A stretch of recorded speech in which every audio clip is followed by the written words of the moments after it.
Welcome to Topic Talks, where we talk about the topics you care about and leave out the ones you don't. We talk about what most news sources don't. Media, movies, and the multiverse. We even invite guests to come talk topics with us. Come join in on the fun. Let's get started. Hello, everybody, and welcome to the Giant Conversation of This Topic Talks. I'm your host, John Klingsmith. And finally, in frickin' forever, we have a surprise guest. Mark is back. Hey, everybody. How's it going? I think that deserves an applause. Hooray! And now that Mark's back, Lucas isn't here. You know what? I see a trend here. Every time I'm here, he's not here. It's because he's so irritated that you're never here that when you're here, he's like, he feels like he can slack off. Yeah, pretty much. Got to pick up his slack. And then we've got Logan again, who I'm happy to have back. Hello. He actually shows up. Sometimes. Yeah. Most of the time. When I can. When you can. And when Lucas can't or Mark can't. All right, so we got a reliable backup now. We'll hold you to that. Until he starts school again. Right. Well, then I guess the problem here is you going back to school. So, hey, ipso facto, you're not going back to school. Or how about fine. Mark just shows up more? Hey, you know what? I can't help it. I'm working 2 jobs now. I'm working like 5 and I'm still here. Okay, but you also and I have time to do content and watch 2 movies. Mm-hmm, okay. And then you barely show up. You don't have to drive an hour or 2 and from here every week, though. No. Ooh. But I was doing the show, working pretty much 5 jobs and driving to Detroit and back, getting up at 5 o'clock in the morning, and still made it here on time with all my show prep done. Oh, sweet. The main host is up to date on like all of his own Slack. Good to hear. And the new special guest is, Slacking.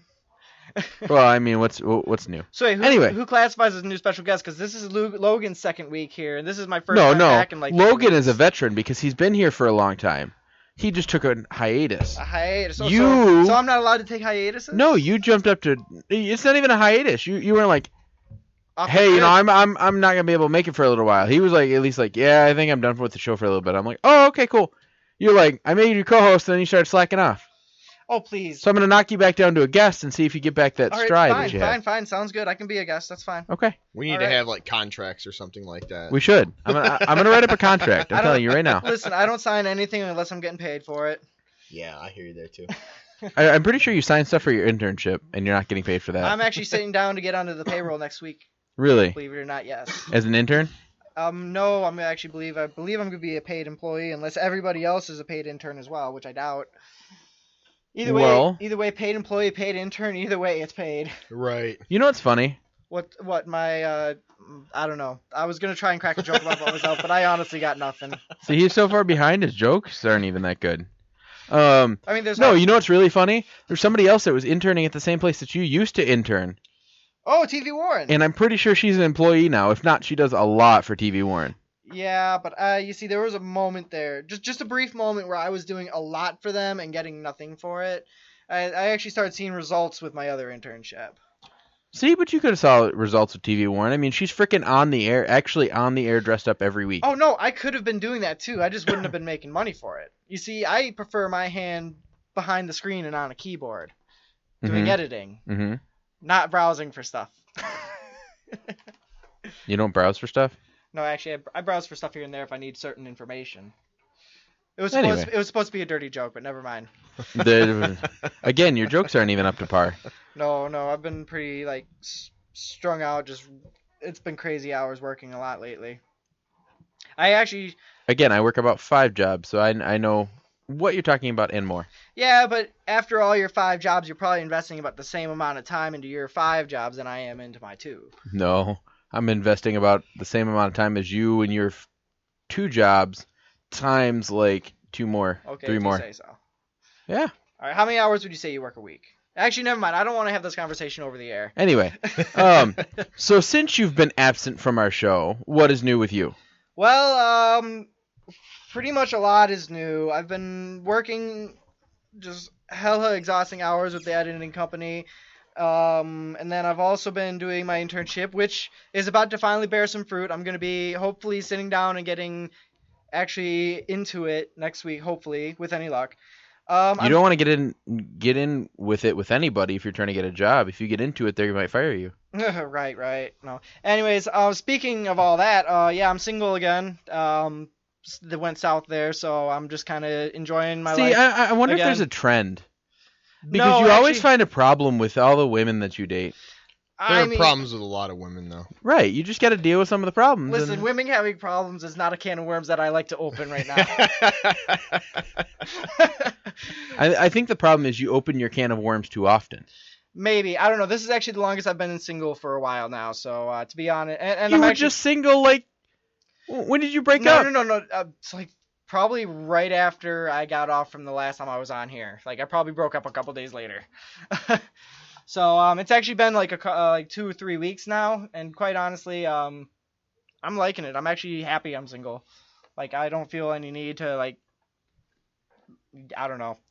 More time to focus on yourself. Yes, That's exactly. I'm always able to focus on myself, find happiness within myself instead of letting it depend on other people. Because I find that when I depend on other people, I usually end up getting let down. See, I don't Aaron. depend on other people. I'm just happy when I'm not by myself. fun. I'll take you guys. You to see, the I'm club learning to be then. happy when I am by myself. I think you get a little bit too happy when you're by yourself. Maybe. I was all by myself. But that means that since you broke up with your girlfriend, that means we just lost a viewer.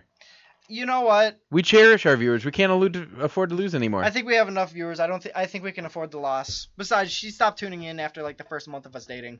Oh, okay. Yeah, you're right. She had to go. Yeah, she did. She stopped listening, and that's when it started going downhill. Right. It's Oh, like- okay. I get it. Because I think that's a correlation of when she stopped listening. Shortly after you stopped coming on. No, that So is totally I think the unrelated. correlation is. No, that is totally unrelated.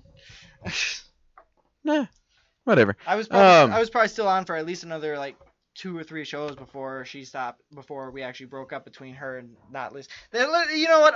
It's my past relationship. I'm not even gonna talk. I'm not even gonna open up a So book on it. I thought you were gonna say can of worms again. Nope. That chapter is over. That line is sunk. So what chapter are you on now?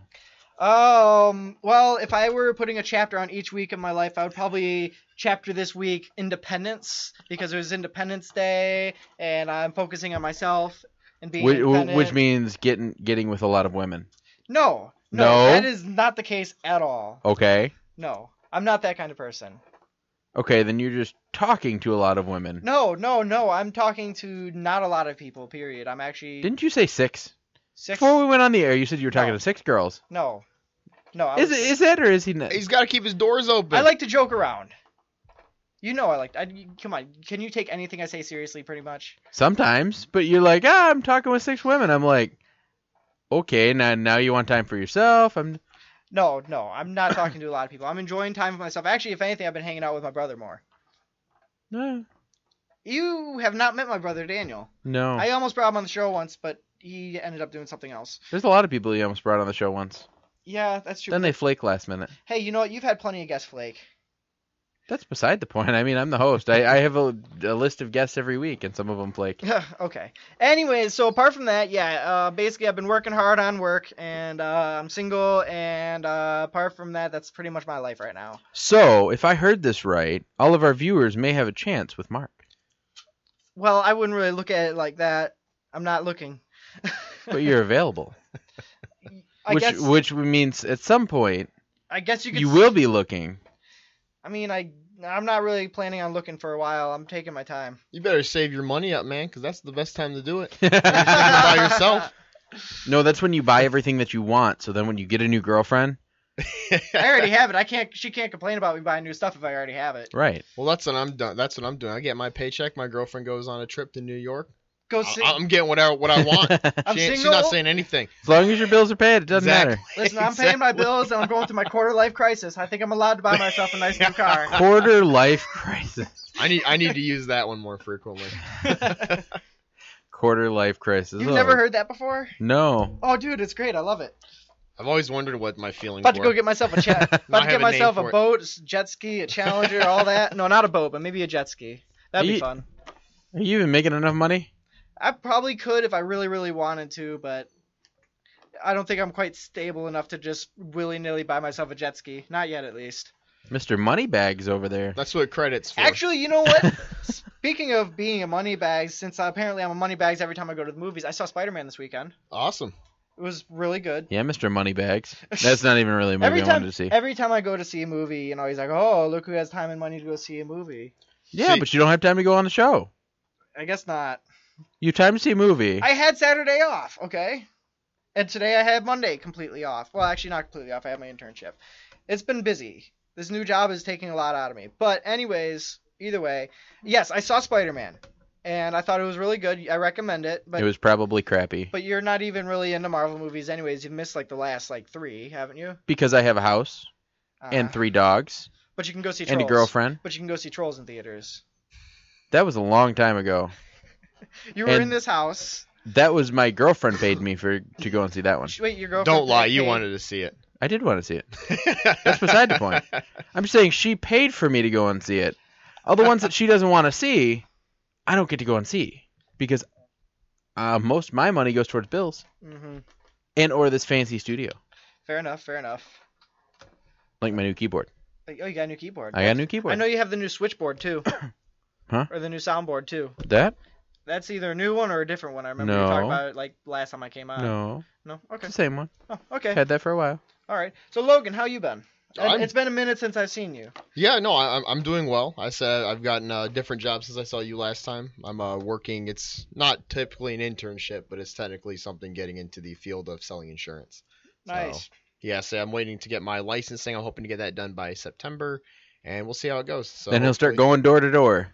So keep an eye out for Logan. I hope not. I hope it's mostly just inbound phone calls and getting friends hooked up with it. So Jehovah, we'll see. Jehovah, what? Get the hell off my Yeah, porch. right.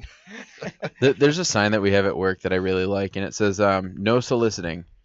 And then it says, no soliciting. Then it says seriously, or no, it says no soliciting. I already have my cookies. I know who I'm voting for. I've already found God. Seriously, unless you have free beer, leave me alone. I like that. That's what it says. Well, that's the cool thing about my line of work, because I don't have to solicit, because the state and federal law has mandated insurance is mandatory to carry on vehicles. So I get most of my customers coming to me anyway. Right. So Right. that makes it a little easier for me. I just sit in my cushy office and wait for the phone to ring. So Must be you nice. mean you're not going to be like that really cool guy from the video a few years back that was making everybody? You know what I'm talking about? He was the comedian. And he, Unfortunately. The one guy, it's like, yeah, I'm a teenage girl driving around in a new Yeah, that no, guy. I'm. He always I'm has like a not with Band-Aid somewhere from his last accident. no. You're thinking of a different guy then, huh? Yeah, there was this comedian that went around door to door, and he would talk super fast, and he was telling jokes, but he was trying to sell his product. I know he was. I can't remember the gentleman's name, but I know he was selling some kind of cleaning product. If I'm Yeah. not mistaken. I know who you're talking about, but yeah, that gentleman has quite an incredible sales pitch. But unfortunately, I haven't developed that quite yet. Mine's mostly asking you what kind of liability and coverages you want. So, not much room for jokes in there, and it's something serious like that.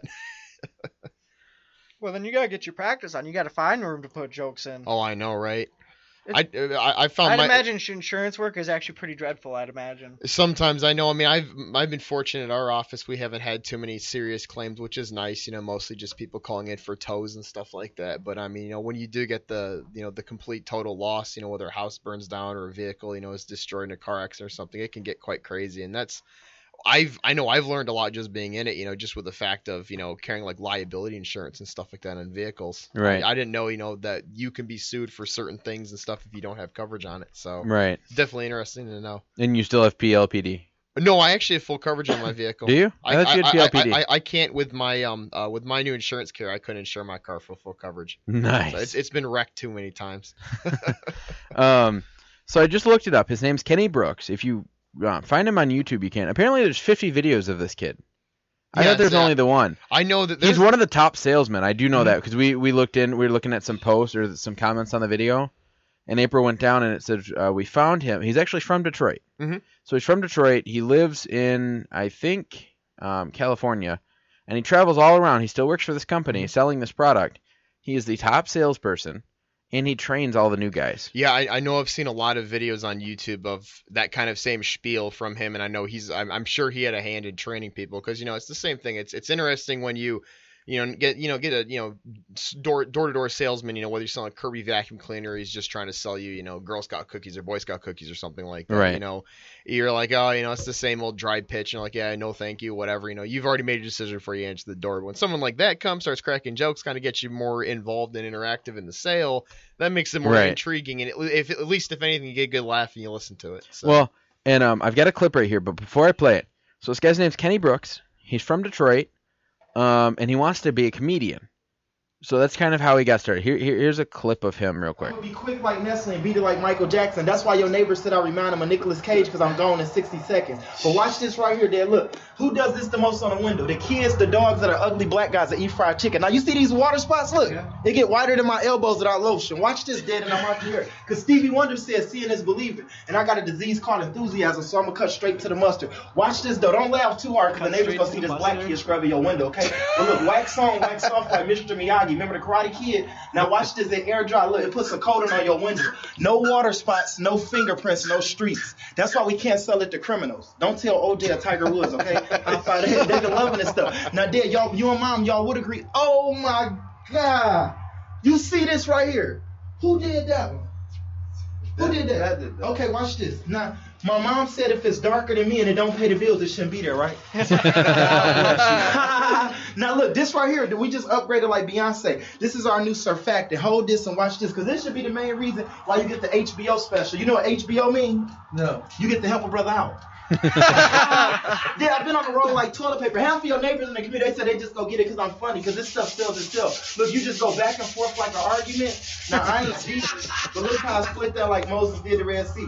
Paint me green, call me a pickle. And look at this right here. Look, goes good with chicken. Don't drink it, though, it'll give you the Hershey squirts. But look, that one bottle lasts longer than my last relationship. Y'all got water, right? Yeah. High five, you qualify to use it. Oh, yeah. Wow. So that's just a small clip of this video. That is amazing. I love it. It's fantastic. Now, this guy was like a serious, like he was like out there doing this kind of stuff, trying to get people to Oh buy no, it. he was seriously. He works for this. He still works for this company. I don't know what the company name is, but it's for a cleaning product.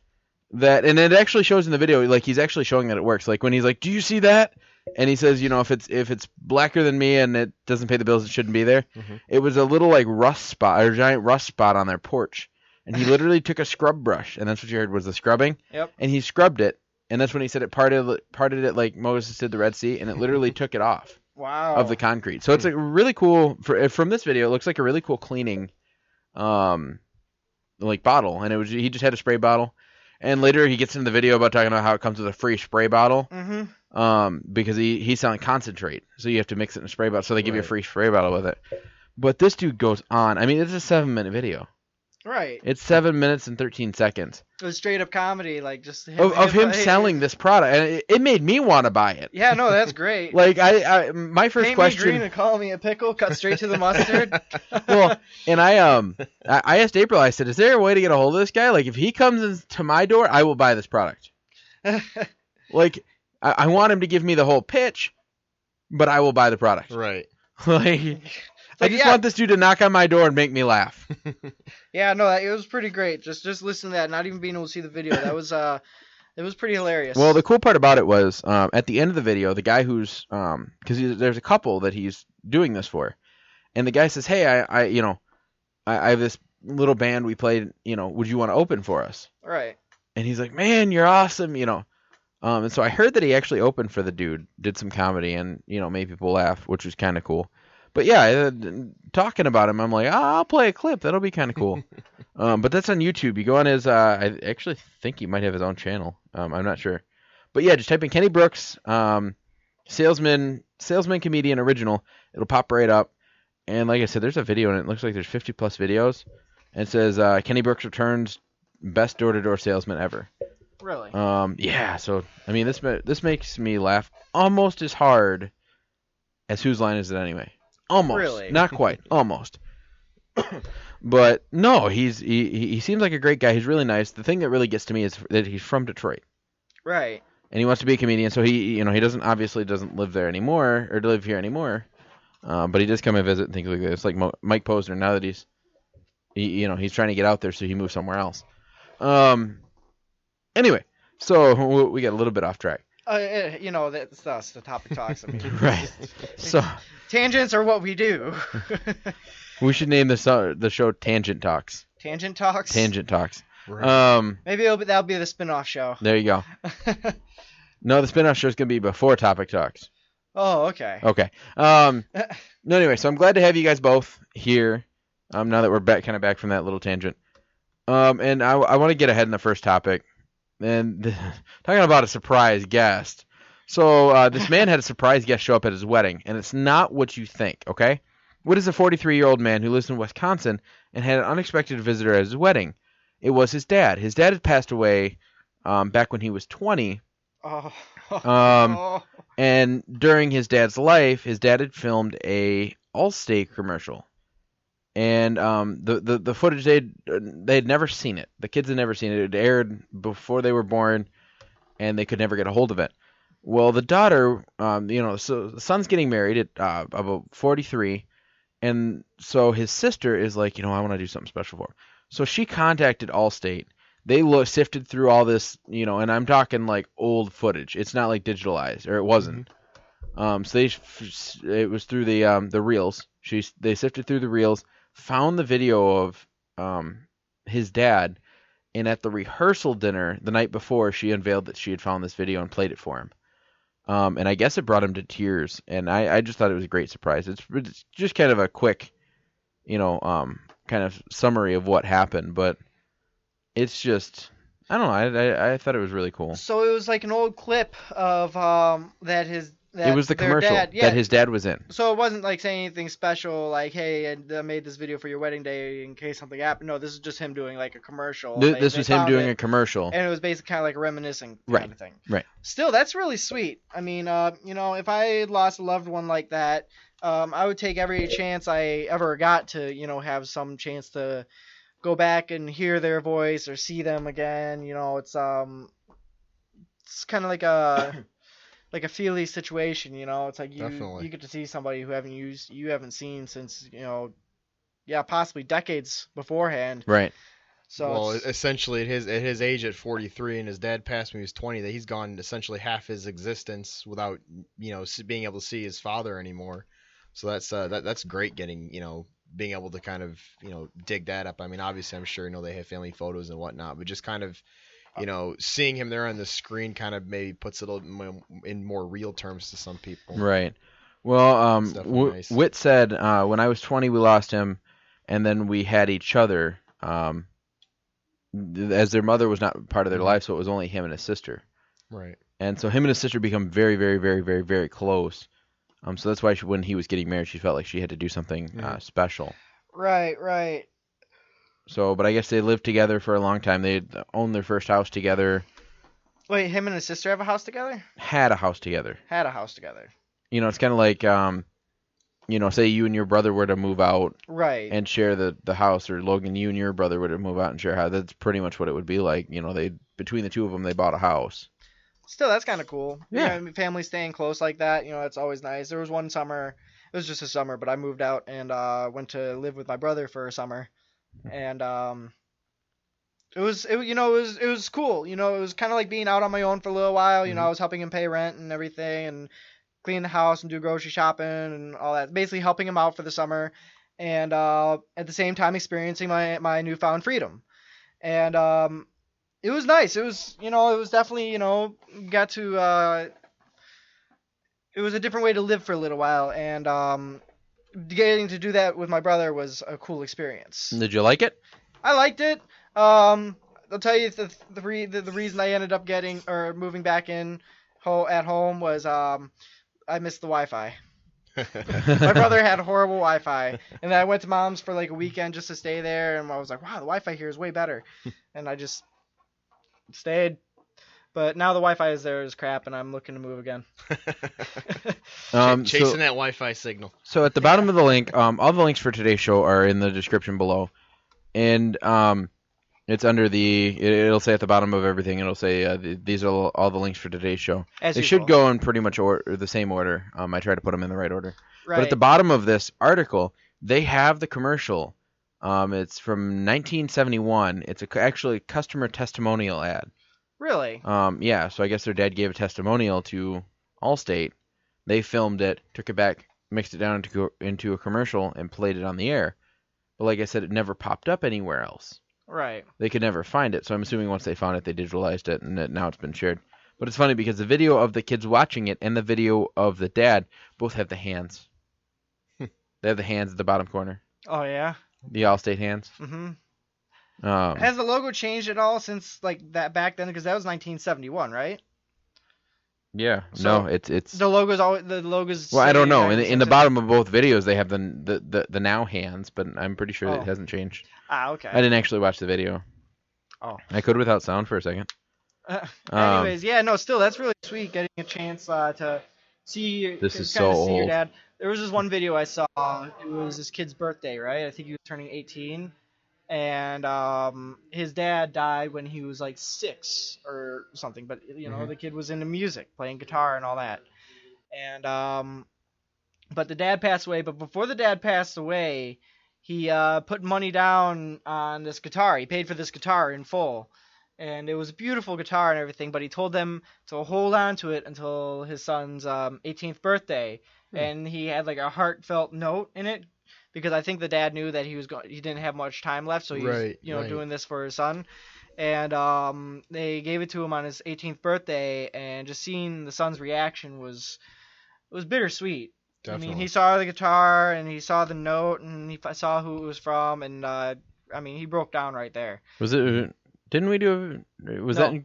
No, it was not a story we did on here. I was gonna say because I did a story about a guy who lost his father, but before his father died, he had arranged for this guitar to be given to his son. He bought this guitar and arranged for it to be given to him. It was a sweet guitar too. And that was in Michigan too. Maybe it was the same thing in a different situation, or maybe it was the same. And Where I was just didn't that at? realize it. I don't remember where it was at. It was a video on Facebook. Then it's probably the same one. Did the dude kind of have like long hair and tight pants and rock and roll T-shirt on? I don't think so. I don't remember. I'm pretty sure we did that on a show when you weren't here. I think you just Maybe. described a quarter of the teenagers in the United States by that description. No, he looks older Long than hair, he should. tight jeans, rock Yep. and roll T-shirt. I've known more than my fair share of people like that. Oh yeah. You were Me- probably me one of as those when you well. were in high school. With the long hair? No. Well, not the long hair, but the. Not this tight or not the tight jeans either, but maybe the rock and roll T-shirt. Are you sure? I have my fair share of rock and roll T-shirts. I could never fit into tight jeans because my calves are too big.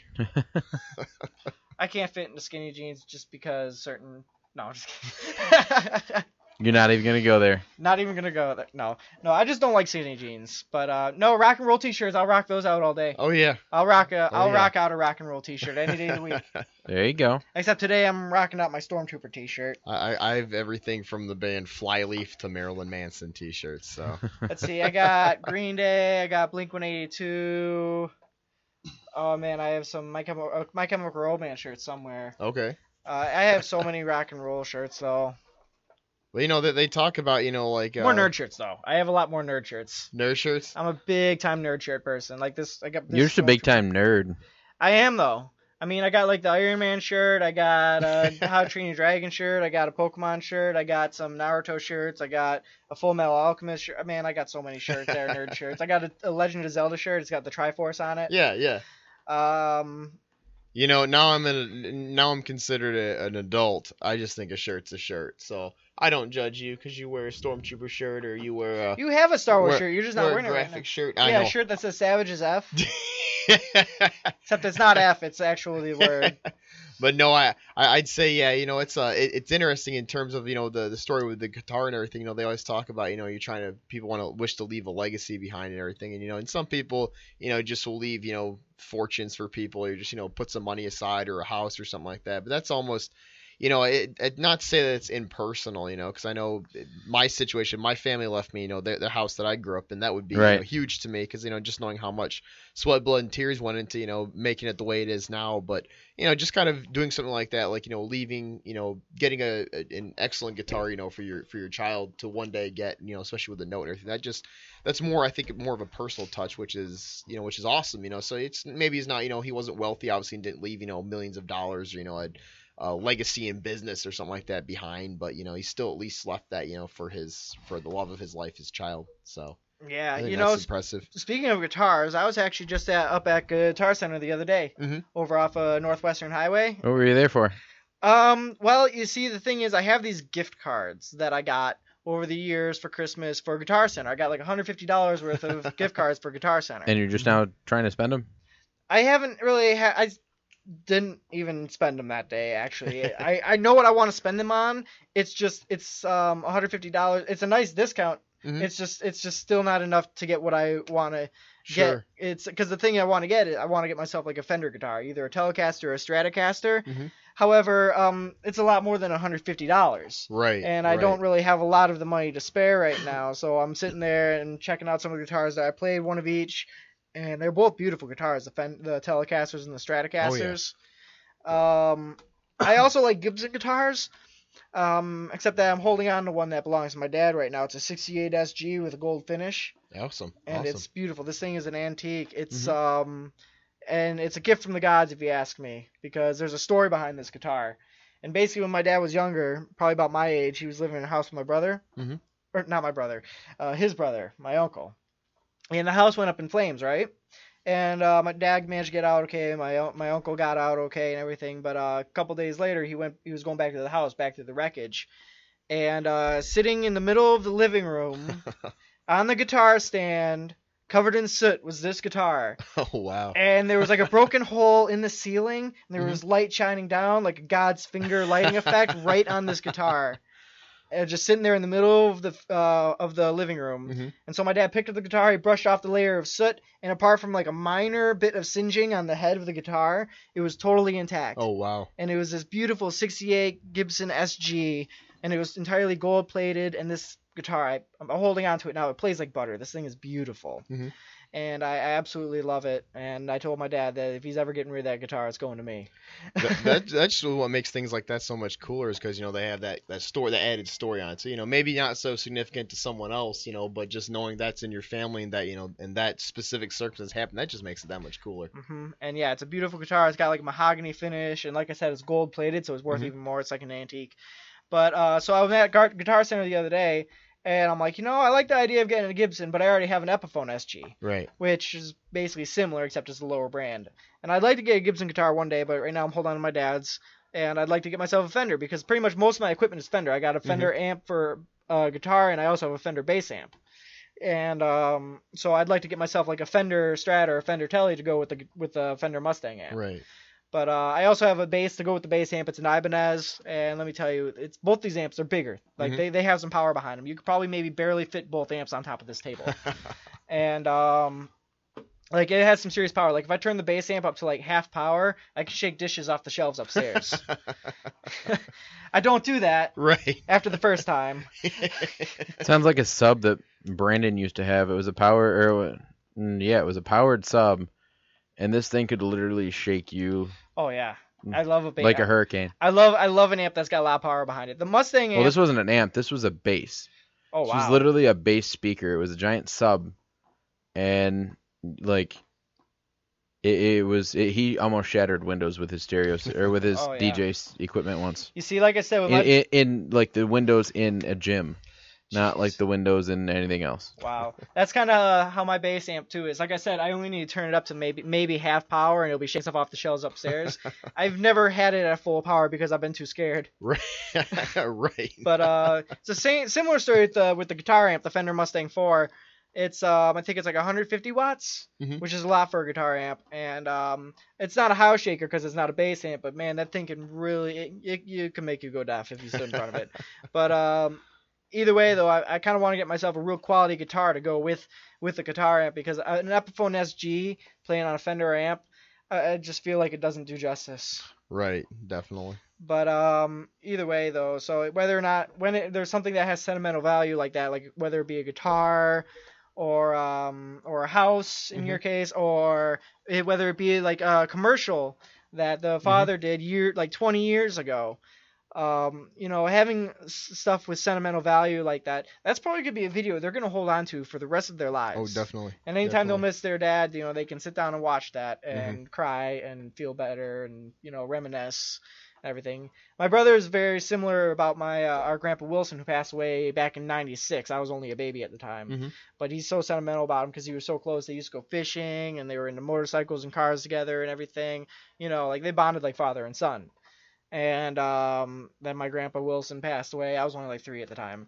But my brother still thinks about him all the time. Right. Every time my brother drinks, he gets sad because he thinks about Grandpa Wilson. He's like no joke, like stuck on him. Mm-hmm. But still, it's nice to think about Grandpa Wilson every now and then, and all that. The little bit of time I got to see him, and still, but like my brother was really, sentimental about. It is really sentimental about him. He really misses him, and having stuff like a video to see them or a picture to see them is a beautiful memory. Mm-hmm. So getting a chance to see this commercial that their dad did like 20 years prior, Right. at whose wedding? It was the brothers. It was the brother's wedding. It was at the brothers' wedding. Yeah, no, that's it's bittersweet.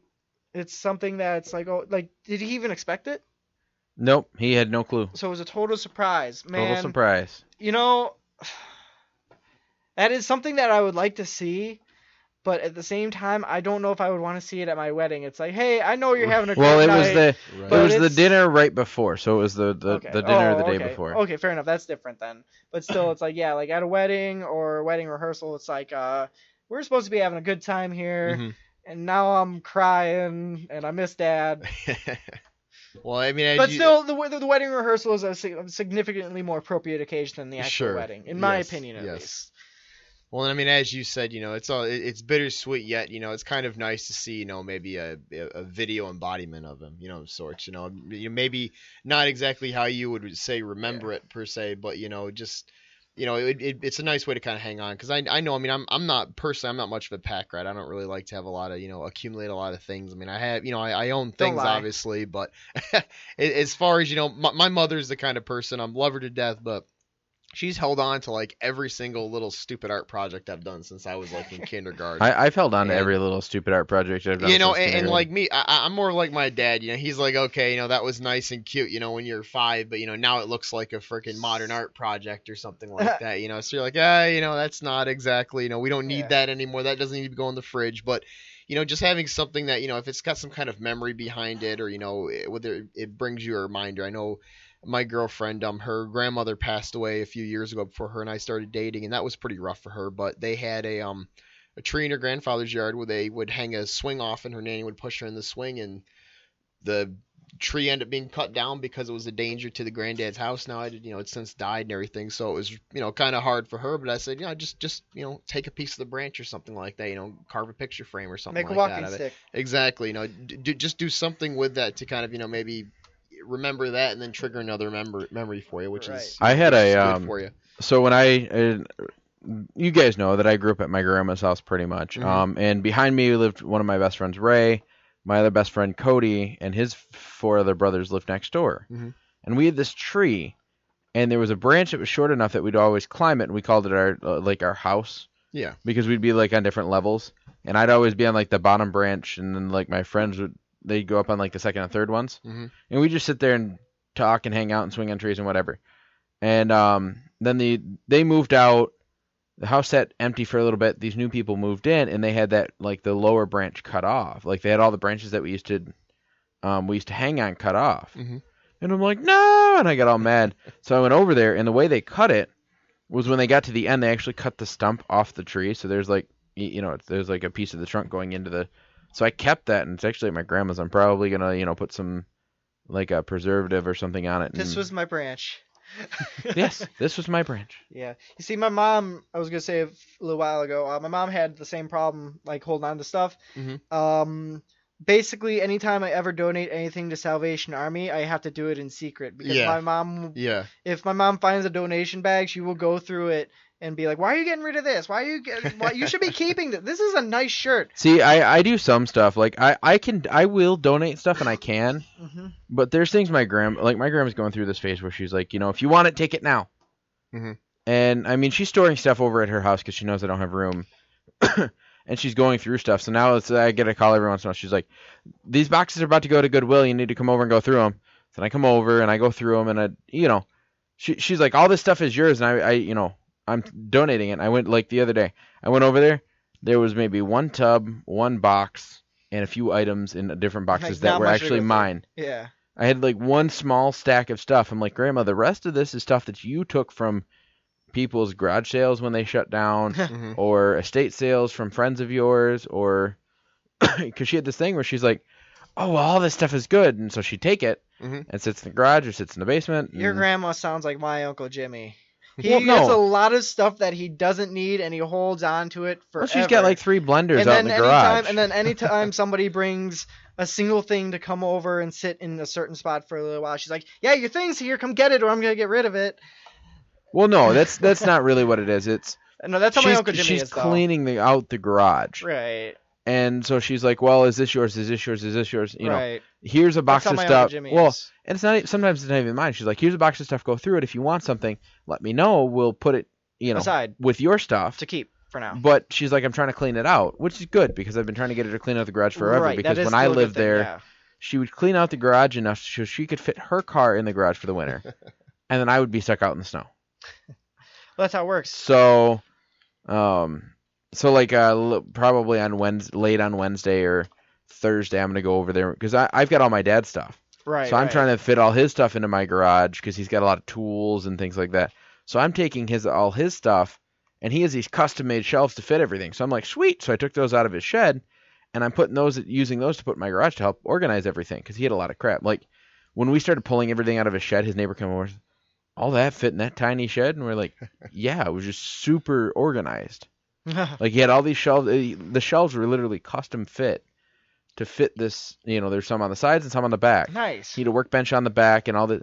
They're like, you pull all that stuff out of the shed. I'm like, my dad was just super organized. Well, it's like Mary Poppins pulling a full standing lamp out of a carpet bag. I say, if you pack it right, it can fit. I feel like my car. A buddy of mine, Anthony, his mom. We were going shopping for something. It was like some 2x4. Or no, I was getting some 2x4s from them because they had all this wood in the garage that they never used, and I needed a couple 2x4s. Mm-hmm. And so I took the warped ones because they're like, we need the really good ones, but you can have some of the really warped ones. I'm like, okay, that's fine. She's like, do you need us to bring them over? I said, no, I got it. And she looked at my car. She's like, how are those going to fit in your car? I'm like, magic. And then I open up the trunk and push them. And she's like, I can't believe you just fit 5 pieces of 2x4 in a Buick. I said, magic. I remember a while back, I had a friend who had a friend. A friend of a friend. Yes, a friend of a friend. Those are the best friends. Yep. They are. And you don't get to talk to them that much. That's why they're the best ones. Right. And this friend of a friend, they were moving, right? Mm-hmm. And they had this grandfather who was a war veteran, and he was also super old, and he was a super hoarder, and he was into everything. Was he also Superman? He was not a Superman, but he was a veteran, so I guess you could say he was a type of Superman. In his own right, yes. Yes, but so anyways, this guy had a lot of the most random stuff, and it was all in this basement. So they had to move, and they had to get rid of basically everything. So like they were selling stuff super cheap, basically like a basement sale, like a garage sale, except it was the basement. Mm-hmm. I spent so much money at this place, like getting a whole bunch of stuff. I got this World War II chest, like literal, like a Foot Locker from like World War II. Like before Hiroshima. You still have it? Yeah. This was like last year, probably like since we started the show, and it's awesome. It's this chest. It's probably about mostly as big as this table, and it can fit at my bed end. And I use it as my gaming chest. I keep my controllers and my games and gaming equipment all up in this chest, and it all fits perfectly. And it is a wonderful storage asset to my bedroom. And I got a whole bunch of other stuff. Like I got these collectors, like Star Trek pocket watches, which are pretty sweet, and I got a handful of other really cool stuff. I have this legitimate pirate coin, like an actual piece of gold from back in that Elizabethan era, or however it's pronounced, the era back when there was actually like pirates and on the seas, and actually technically we still have pirates today. Yeah. But I'm talking like Captain Jack Sparrow kind of pirates. Sure, yes. And so I actually had a pirate coin. It was like a legitimate one. It had like a certificate of authenticity. Oh, that is cool. There was all these what are they called? They're not chalices. Goblets. Talberts or whatever. They're kind of like a mug. And I keep forgetting what they're called. And they have like a lid on them. Oh, tankards. For like drinking? Kind of like tankards. They're very similar, but there was a different word for them. But either way, those came with certificates of authenticity as well. This guy had a whole bunch of records, like thousands and thousands of records. My friend just paid down like a couple $100 and took all these records. There's well over 3,000 records. Oh wow! And we're trying to sell them on Craigslist. Yeah. But like you name it, I got like a stack of records I bought for myself too, Mhm. just out of this collection. But it was so much stuff, and That's why estate sales are fun. Have you ever been to an estate sale? no, I have not. Estate sales. So this is something April's dad loves to do. It's his kind of his new thing. He always has these different things that he would do, and he'll fixate on one thing for quite a while. Hmm. And he did and he still keeps up with them. Like scuba diving was one for a while, and Right. so his thing that he's kind of at the end of it is going to estate sales. He Really? started going to Goodwill, but yeah, he goes to estate sales and he just kind of looks like he goes there knowing what he's going to look for. Don't 'Cause they do it like an auction style? No. No, they do like a flea I've market al- style. So Figured. what they do is they'll go through the house and they go through everything, drawers, everything. So and they'll sprawl everything out. So like the kitchen cabinets, you open them, they're empty. All the utensils and everything are laying out on the kitchen cupboards, the tables, and all that. All the furniture, everything in the house, like the kids usually will go through it and take what they want. Everything else is for sale. They put prices on everything. Really? Yeah. I've seen him go as far as selling like cars, boats, like campers, and even the house after Oh, it's yeah. done. Wow. So Yeah, no, they sell it out and then they sell it. That's why they call it an estate I've sale. They're always literally figured- selling somebody's estate, so it's everything that they own. I always figured they're typically done after someone is passed away or has moved like to a nursing home or something like that. It's just Usually. the property of the estate's not going to be used anymore by the Right. family, and it's And obviously the family gets a cut of it, don't they? Oh yeah. Yeah. Yeah. What Do it they is, get all of it or a cut? they get it- most of it. There's either a percentage or because they pay the company to do this, so the company probably takes their cut out of what they make, and then the rest goes to the family. Right. But the really cool, the point I was trying to make is the really cool part is you go through, and there was one that we went to that had so many old Boy Scout books, Wow. like Boy Scout handbooks, guides, and I didn't know that they took credit card because a lot of them it's cash only. Mhm. Right. But this one took credit card. I didn't know until we checked out, and by that point they were gone. But because I went back down, I'm like, I want to buy these so bad. And so it's funny because if just last year, this was about the year before, because April was still in school, and he came from where they live. They live 2 hours away.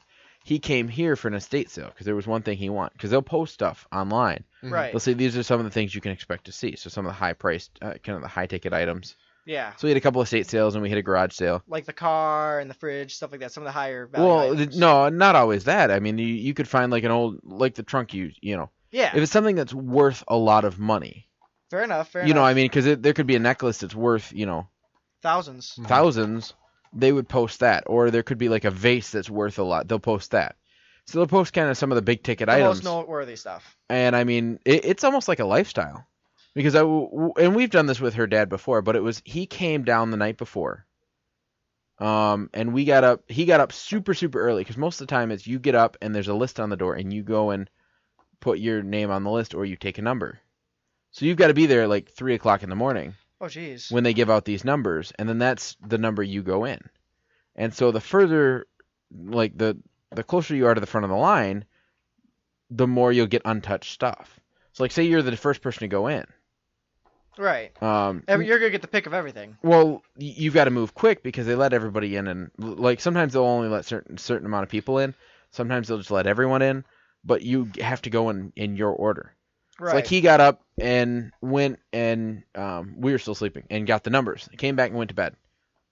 Or no, he stayed up and went and got the number. Came back and went to bed, and then we got up really early the next day and went to the estate sale. And we sat there and there was nobody there. The doors weren't open yet. So we're sitting there. But people were lining up. And we went to McDonald's and we actually there was one time we waited to get numbers. We were waiting to get what number we were going to be in line. So we're sitting there.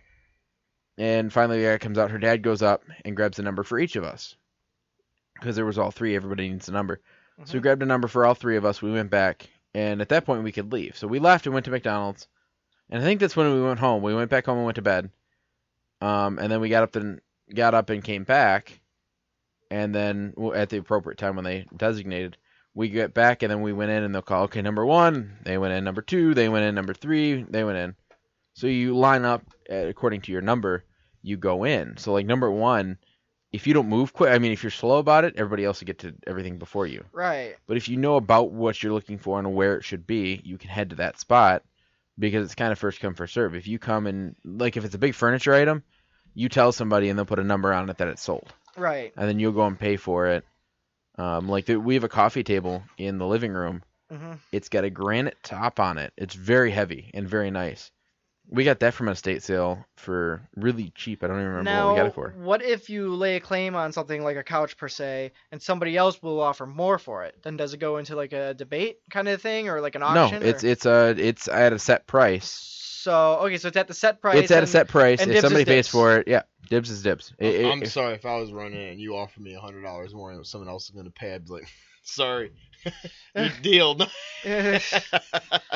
I've always gone to them. I've never seen the number system and stuff, but usually like when I've gone to them, they're typically like I can imagine it's almost some of like them a being different. garage sale. I could see. Well, some of that's them being that's different. usually near the end. Right, Usually, right. if you do it like April's dad does, hmm you do the number thing, because after a while it's just kind of they let everybody in. Right. So you've been to it when it's been picked over and Yeah, so typically when I go there, it's either, the things that are, too large or too expensive for people, or, it's just a little knick-knack kind of stuff, Right. like blenders and toasters. I mean, things that, almost everyone, who, has their own place already typically owns. Just kind of like the everyday things. But, I mean, I've seen some, like high-end, not I would say high-end, but, like classic vehicles for sale, but, typically something like that you have to have the right kind of person to come buy that. Right. So that's just being better off sold on like Craigslist or eBay or, on some kind of used car website or something like that. right. No, anyway, so what I was saying was, so I love these. I really wanted these Boy Scout books, but I didn't have the money. Mhm. I think I had the money, but I just, by the time I got back to them, they were gone.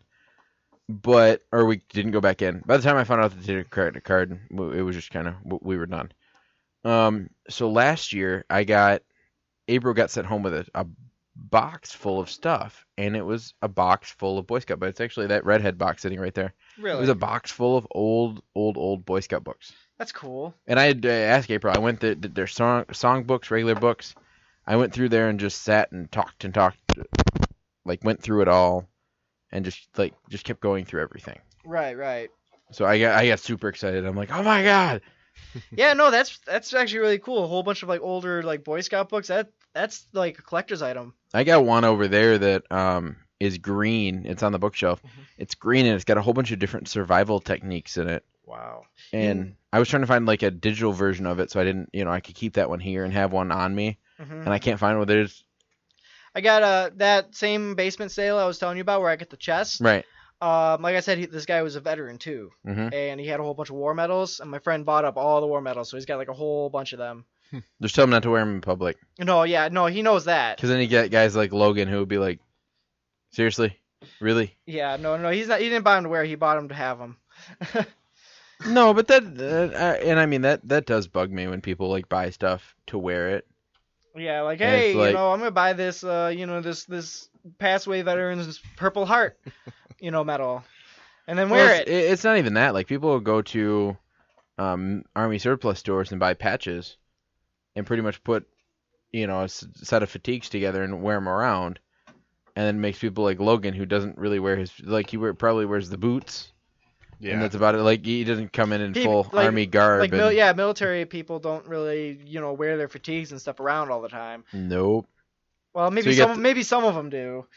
Like, I'm sure there's some who You- like always wear the pants and stuff. Yeah, you get the guys. I mean, and I'm not gonna lie. I'm sure anyone else in the military was, but I was like this too. And I just got done with base training. You want to show it off, so you wear it around, find any dumb excuse you can. But as you get older and you mature, you're like, yeah, these aren't that comfortable. Right. Why am I doing this? Right. So, Right. I feel like I got out of that phase pretty quick. After a couple months, it was kind of like, all right, this is not that great anymore. Right. It's like wearing your work clothes. And when you get home, you want nothing more to take them off. Right. Right. I think if I were like a military person, I think the only part of my uniform I would ever wear, like when I'm not like on service, would be maybe like the military jacket, and that's like in the winter. Or Yeah, fall or I'd something say. like I mean, that. I know I've used some of my Gore-Tex ponchos and stuff when I'm camping and stuff like that. Just to stay dry, paddling in a canoe or something like that. But I'm not wearing my patches, my name tapes, nothing Definitely like that. not. I wear it. They call it sterile. I guess we have nothing on it, so Mhm. that's typically okay. Yeah, my friend Earl, you haven't met him, but Aaron's met him. Yeah. Sometimes, rarely, usually he'll just wear like an army hat, like just a regular like baseball cap. Right. But on some occasions he'll actually wear his actual like army like fatigue hat or whatever. Sure. Yeah. Yeah. That's the thing. Tyler does that when he comes in. Sometimes Yeah, he'll I- wear his. I'm not gonna say I've never done it before, but I mean say yeah, it's if you just follow the rules and regulations they put out. I mean they change every once in a while, but if you're good up for to maybe- par with it, Yeah. you're not gonna get pointed out and called out by somebody. But I don't know. I mean I've watched quite a few of those stolen valor videos, and I mean they make me upset and everything, but I kind of think about it and laugh, and I guess this is just my take on it, and I probably get a lot of hate from a lot of other veterans saying it, but I personally really, I mean, I don't want to say I don't care, but it doesn't bother me. If you want to look ridiculous and wear like a billion medals on your chest and look like you're Oh my God. you're the prestige 10 times colonel in Call of Duty or something like that, great, good for you. I mean, More power to you. I think anyone would probably anyone with half a brain in their head knows that you're full of crap. So Right. but Right. I love do- it's always the old veterans. It's never any Yeah. of the young guys that are either currently serving, or like it's usually Yeah. like some of the older And I veterans that mean- are like, and the guys just kind of turn away. And, It's like- and my thing too is like people like that and basically the whole videotaping and being screamed stolen valor at it's just meant to publicly embarrass them. And I know we talked about this a little bit last week, and I'm all for that. I think you deserve that if you want to doll up and look silly and everything like that and parade around in some fake uniform you've created. But at the same time, I've also seen situations like that where new guys like someone more current like myself serving in or just getting out wants to call out some guy from the Vietnam era, and the Right. people don't realize that things were done differently back then, maybe in like World War II, Right. Korean War, Vietnam. So some of these guys that are getting called out and embarrassed online really don't deserve they're older, perhaps they can't remember it. It's like I mean I get yeah, most guys always remember like their drill sergeants or for whatever branch they were in, but you can't call out some guy because they didn't call that unit that. Now it's like, oh yeah, they might have done it back in the day. I mean, I don't know anyone who knows every single unit history in the military. I mean, they've changed it so much. Mm-hmm. I know, the units I've served in have been pretty extensive. I mean, a lot of them existed, pre-Civil War era, so they've changed and been renamed and tied up with different regiments and battalions and stuff, since then. So it's a little different, but. I kind of, me personally, I kind of laugh seeing some of those videos. I mean, it's humorous when the person's obviously fake and they're called out, but at Right. the same time, some of these veterans, it's like, call them out, do it civilly, be professional about it. You don't need to be screaming like a, angry kid at someone else. You're not trying to start a fight. It's something like they call it military bearing, and if you lose your military bearing, you lose all your sense of professionalism, and people don't take you seriously. So you always have to maintain that no matter what you're doing. Keeping on the track of older gentlemen, Mhm. there's this guy that you won't believe what he still has the energy to do at 100 years old. Go for it. Let's hear it. So, Harold Hanger, that looks about right? Hager. Hager. Hager. Turned 100 this May, and he has no plans of slowing down. For the second year in a row, he has volunteered more hours than anyone at the Habitat for Humanity in New York. And there's a quote. It says, Harold has been with us for a few years now, and he's the volunteer who does the most number of hours here. That was the coordinator for the Habitat for Humanity. They also said that he works the equivalent of about 20 hours a week, a 20-hour work week. Harold says his next goal is to reach the age of 105. Either way, Harold's plans to spend the rest of his life just like he has spent the last 100 years. So he's pretty much not stopping. He has no plans of slowing down at all. He's here to help. I say kudos to him because I don't think I'd want to live to 100. Yeah, first of all, there's the He looked he's pretty a lot, young. He's a lot more motivated than I am. I can He say looked that. pretty young in this. Yeah, there is the matter of getting to 100, first of all, but still, being at that point and still being out there to help people is something that is very commendable. Most It's definitely. just like the whole military thing, Mhm. If you're in the military, you have my respect, and people like this, they also have my respect. I mean, first of all, being 100 years old and doing anything. Just the It's a feat. fact that he's self-sufficient alone and then is able and physically able to go out and help other people, whether it's building houses or just handing out flyers or dinner or something like that. That's huge. Right. I'd say, I mean, Well, look at this guy. A lot of I mean, people, he kind of looks. He doesn't look 100, but he does look kind of old. Right. He looks old, but I wouldn't say 100. He looks maybe like he's like 90. I would say 7, like 70-ish, 70. 70s, I don't know. 80s. I mean, maybe. I mean, I don't know. There's a certain point. No offense to anybody over certain ages, but there's a certain point where it's hard. It's just hard to tell what age they are. You just know they're well weathered. Exactly, because I mean, here's the thing: everybody ages differently too. Sure. You got your Sure. people who are 50 who look like they're 80, and you got people who are 80 who look like they're 50, and it all depends on how well you take care of yourself throughout life. You know, it's not about how hard you hit; it's about how hard you get hit. True that. You know. So I mean, this guy, he's definitely taking it well. You know, he's 100. He said his next goal is to live to be 105. That's, first of all, that is good on Here, you, hold on, I got a a button for that. But There it is, I found it. there it is. Like, honestly, I can't say I've ever even met anybody over the age of 100. I don't think I have either. I know I've met people in their 90s. Yeah. I've But- met somebody who was 100. You have? Not over, but 100. Yeah. Who I had a great aunt that lived to 100. I like to think I'll make it She to wasn't very 100, but functional, I but don't she know lived if to 100. Yeah. I mean, she could get up and walk around, but she was so hunched over, she was pretty much looking at the Well, floor. Just to say you've been alive for an entire century. Yeah. That's impressive alone. You see, I like to think I'd live a really, really long life, but at the same time, there's also the matter of by the time you get there, the things may change. You may not want to live that long of a life. Exactly. Like I've been being old for 30 years now. I've been old longer than you've been alive. I know my girlfriend and I joke about that when, the topic of conversation comes up, usually after a night of drinking, what's the meaning of life? And I would say, I would think after 50 years, you almost get bored. I mean, but obviously, this gentleman, 100 years old and he's still finding the ways to keep himself busy. I mean, obviously he's not working, but he's definitely going out there and doing something to help his community and his local area out, which that's huge. I mean, that gives him something to do and kind of gives him a purpose and, motivates him to want to live to 105, just so he knows that he can, have that many more years and that much time to help more people out in his life. And I said, that's just, we need more people like him. Right. If anyone's going to come invincible, it'd have to be someone with that kind of mentality and Right. charisma. If I make it to 100, I think my biggest problem in life is gonna be figuring out what I'm gonna watch on TV next. I just be trying not to be senile because I'm already starting to go there. Oh, good God. Can you imagine, you have all these shows that you've worked so long to watch and catch up on by the time you're that age, and by the time you're that age, you don't remember half of them anymore. Oh, I'd be so upset. Get like dementia or Alzheimer's after a whole life of just binging. And that was kind of it was the silver lining, I guess, to the condition. But my girlfriend recently this past February had a grandfather pass away, and he was suffering from Alzheimer's and dementia, among other things, obviously. And he was quite old. I know he was about 89, nearly 90 years old. But that was, I guess, kind of the, like I said, silver lining to it. He's having trouble remembering things. So certain little things like watching TV shows.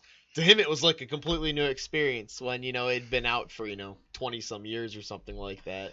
Yeah. So I said that was, he enjoyed it. He thought it was an awesome show. He knows, oh, this is a new episode. It's like, yeah, sure. You see, I mean, I guess you could say ignorance is bliss because they hardly even realize it. Sure. But man, like, I would hate to be like long hauling a show that's been going on for like 10 years and then I get to a point where I can't remember anything anymore. Right. Like, for example, like Supernatural, it's like rolling like 12 seasons deep right now, Mhm. 20 episodes a season, 40 minutes an episode.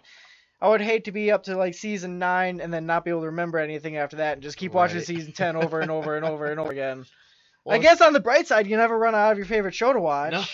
No, I guess not. But still, it's like watching the same thing on loop would be. Again, it'd be one of those things where ignorance is kind of bliss. Right.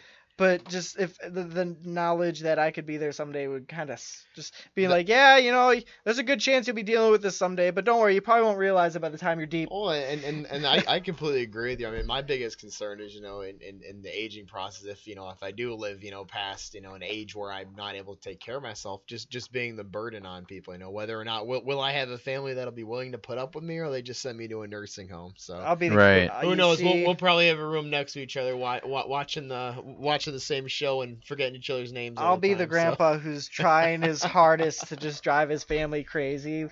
Let me tell you what. But I'm gonna live to be 100 just so they can't be rid of me. Just to spite them, yeah. I want to be the. I want to be like. Who was the guy that we were just watching? Who was the guy we were just watching? Clint Eastwood. Clint Eastwood. I want to be like Clint Eastwood. Clint Eastwood Like is a funny, crabby old guy. Clint Eastwood and Betty White are probably my favorite old people on the face of the earth. Outside my family. My family's got dibs on first place. But like, as far as like celebrities or just old people I know out in this world, I think Betty White and Clint Eastwood are probably two of my top fives. I don't know who the other top three are. I'm told by To be determined. I'm told by my significant other I already act like Clint Eastwood, so I think I'm doomed. Tommy Lee Jones is getting up there. I like him a lot. He's cool. Yeah. I mean, he was in the movie Space Cowboys as one of the with Clint Eastwood as like starring as like an old fart who wants to go into space. So Tommy Lee Jones is a good one. Yep. I can't think who are some other really old celebrities / actors. Robert De Niro. Robert De Niro, he's a good one, but as long as you can get that pucker face he's got going on, you can pretty much kind of get what he's going for. You know what I mean? He's got like that face. Like every time he's talking about something, he looks like some kind of mafia mob boss. I who just swear, sucked on a lemon. every movie he's been in, he's always had some excuse or some moment where he can drop that face. Whether it's in Meet the Fockers or what is that big one? Goodfellas. Goodfellas. Always dropping that pucker face in him. I liked him in Dirty Grandpa. I don't remember if he had that face at all going on in it. But, He did at some point. But that was probably one of my favorite Robert De Niro movies, and it's one of his latest works. It's I great. love how he started going to comedy. Oh, I really yes. like him in a comedy. He's really really good. funny for like an old guy who's like acting and all that stuff. He's really good at being funny. Yeah, he's fantastic. Drive around in this labia of a car. It's a pink Mini. Let's see. I'm trying to think what other actresses or actors are there that are getting up there. Dick Van Dyke. Dick Van Dyke. He's a good one. He's one of my top favorites. The grandma from Grandma's Boy was. She passed away. She did? Yeah, a while back. What was her name again? Like the main grandma. Yeah. She did pass away, didn't she? She did. Oh, she was a delight. Yes, she was. She was also in Everybody Loves Raymond. That was really funny too. Yep. Now I know who you're talking about. The guy who played her husband in that one was really funny. The grandpa. I was listening to an episode of Everybody Loves Raymond on the radio one day, and it was because like CBS radio sometimes will do that. Right. And there was, I think it was CBS anyway, and there was a point when it was the son and the dad talking. He's like, "You just hit my cop car. You have no proof. You have black and white paint. How do you know I didn't hit a penguin?" I died. I laughed so hard. I'm like, this is the best thing ever. That is pretty great. And then you got like your actors who are actually getting up there now too. Like they like growing up, they were kind of like the normal actors going on for us, but now that we're getting older, they're getting older. Like you got actors like Tim Allen and Jim Carrey. Like they were some of my favorite actors growing up. I was kind of even thinking of like Mark Hamill, Harrison Ford, and of course the late Carrie Fisher. I just found out something about Mark Hamill. You guys watch Avatar: The Last Airbender, right? Wait, the movie or the TV show? The TV show. Yeah. I did not realize it, but I think Mark Hamill voiced Fire Lord Ozai. Yeah, I know. I was totally surprised by that. Hang on. I feel like I was very late to the party knowing he did the voice for the Joker too. I think I was actually a little late to that party as well, but I knew I caught. I didn't know until I met Zach, so pretty much. But either way, yeah. Mark Hamill, he also voiced the Fire Lord in the Avatar cartoon series. Anyway, Doris Roberts was her name. She died in 2005. She was born in 1990. Yep, 1996. Wow, it's been a while. Yes, it has. Like 12 years. Yeah. Wow. And then the guy who played her husband, who was also really funny, was Peter Boyle. And he died. Oh, he died the same year, 2005. That doesn't surprise me though. I've noticed a trend that when that's the year older married couples. That's the year that it ended. When one of them goes, they've lived their whole lives together. The adjustment is too much, and usually, I guess it's kind of like a blessing and a curse. I mean, it hurts to lose both people in that amount of time, but after living so long with another person, you just want to be with them. I was wrong. I was looking at the date that they stopped doing the show, and that was 2005. She died in 2016. This is getting sad. talking about losing people and everything. Um, There was one time recently, I was reading this post about an actor, and they were talking about him like he was an old man, and I was just like, this guy's not old. And I think it was Chris Pine. He was the guy who played Kirk in the new Star Trek. Oh, yeah. And they were talking about him like he was an old man, and I'm like, how old is he? Like 30s, maybe 40 now. 40, like now maybe 40, which is like the new 50. Peter Boyle died in 2006. He was one that played in Young Frankenstein, Dr. Dolittle, and Everybody Loves Raymond, along with a whole bunch of other stuff. He was in Santa Claus, all three of them. He was in Scooby-Doo 2. He was in all three of the Santa Claus movies? Yes. Who was he? He was the, not the Sandman, Father Time. He was Father Time. Yeah. You never made that correlation? Oh, hang on. If you go to the original movie, to the first Santa Claus movie, and you watch, when he presents his idea for toys in front of a board, it has Peter Boyle as one of the people in the board, but then all those people come back in the next movie when they have the panel of all the different, like the Sandman and Mother Nature and all that. Really? They're all the same actors and actresses. I never caught that. It took me a while. I watched them back to back, and I'm like, no way. Oh, jeez, he looks old as Father Time. He doesn't. Yeah, no. At least that's what I'm pretty sure he played. Yeah, he played Father Time.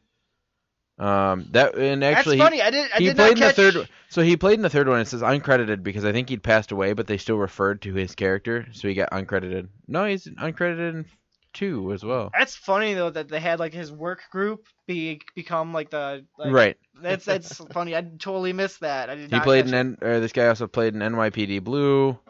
Malcolm X. Was never really in any of those police department movie shows or crime scene investigators. I love the crime scene shows. I was never into the shows. The closest thing to a crime scene investigation shows I've ever been into was Dexter.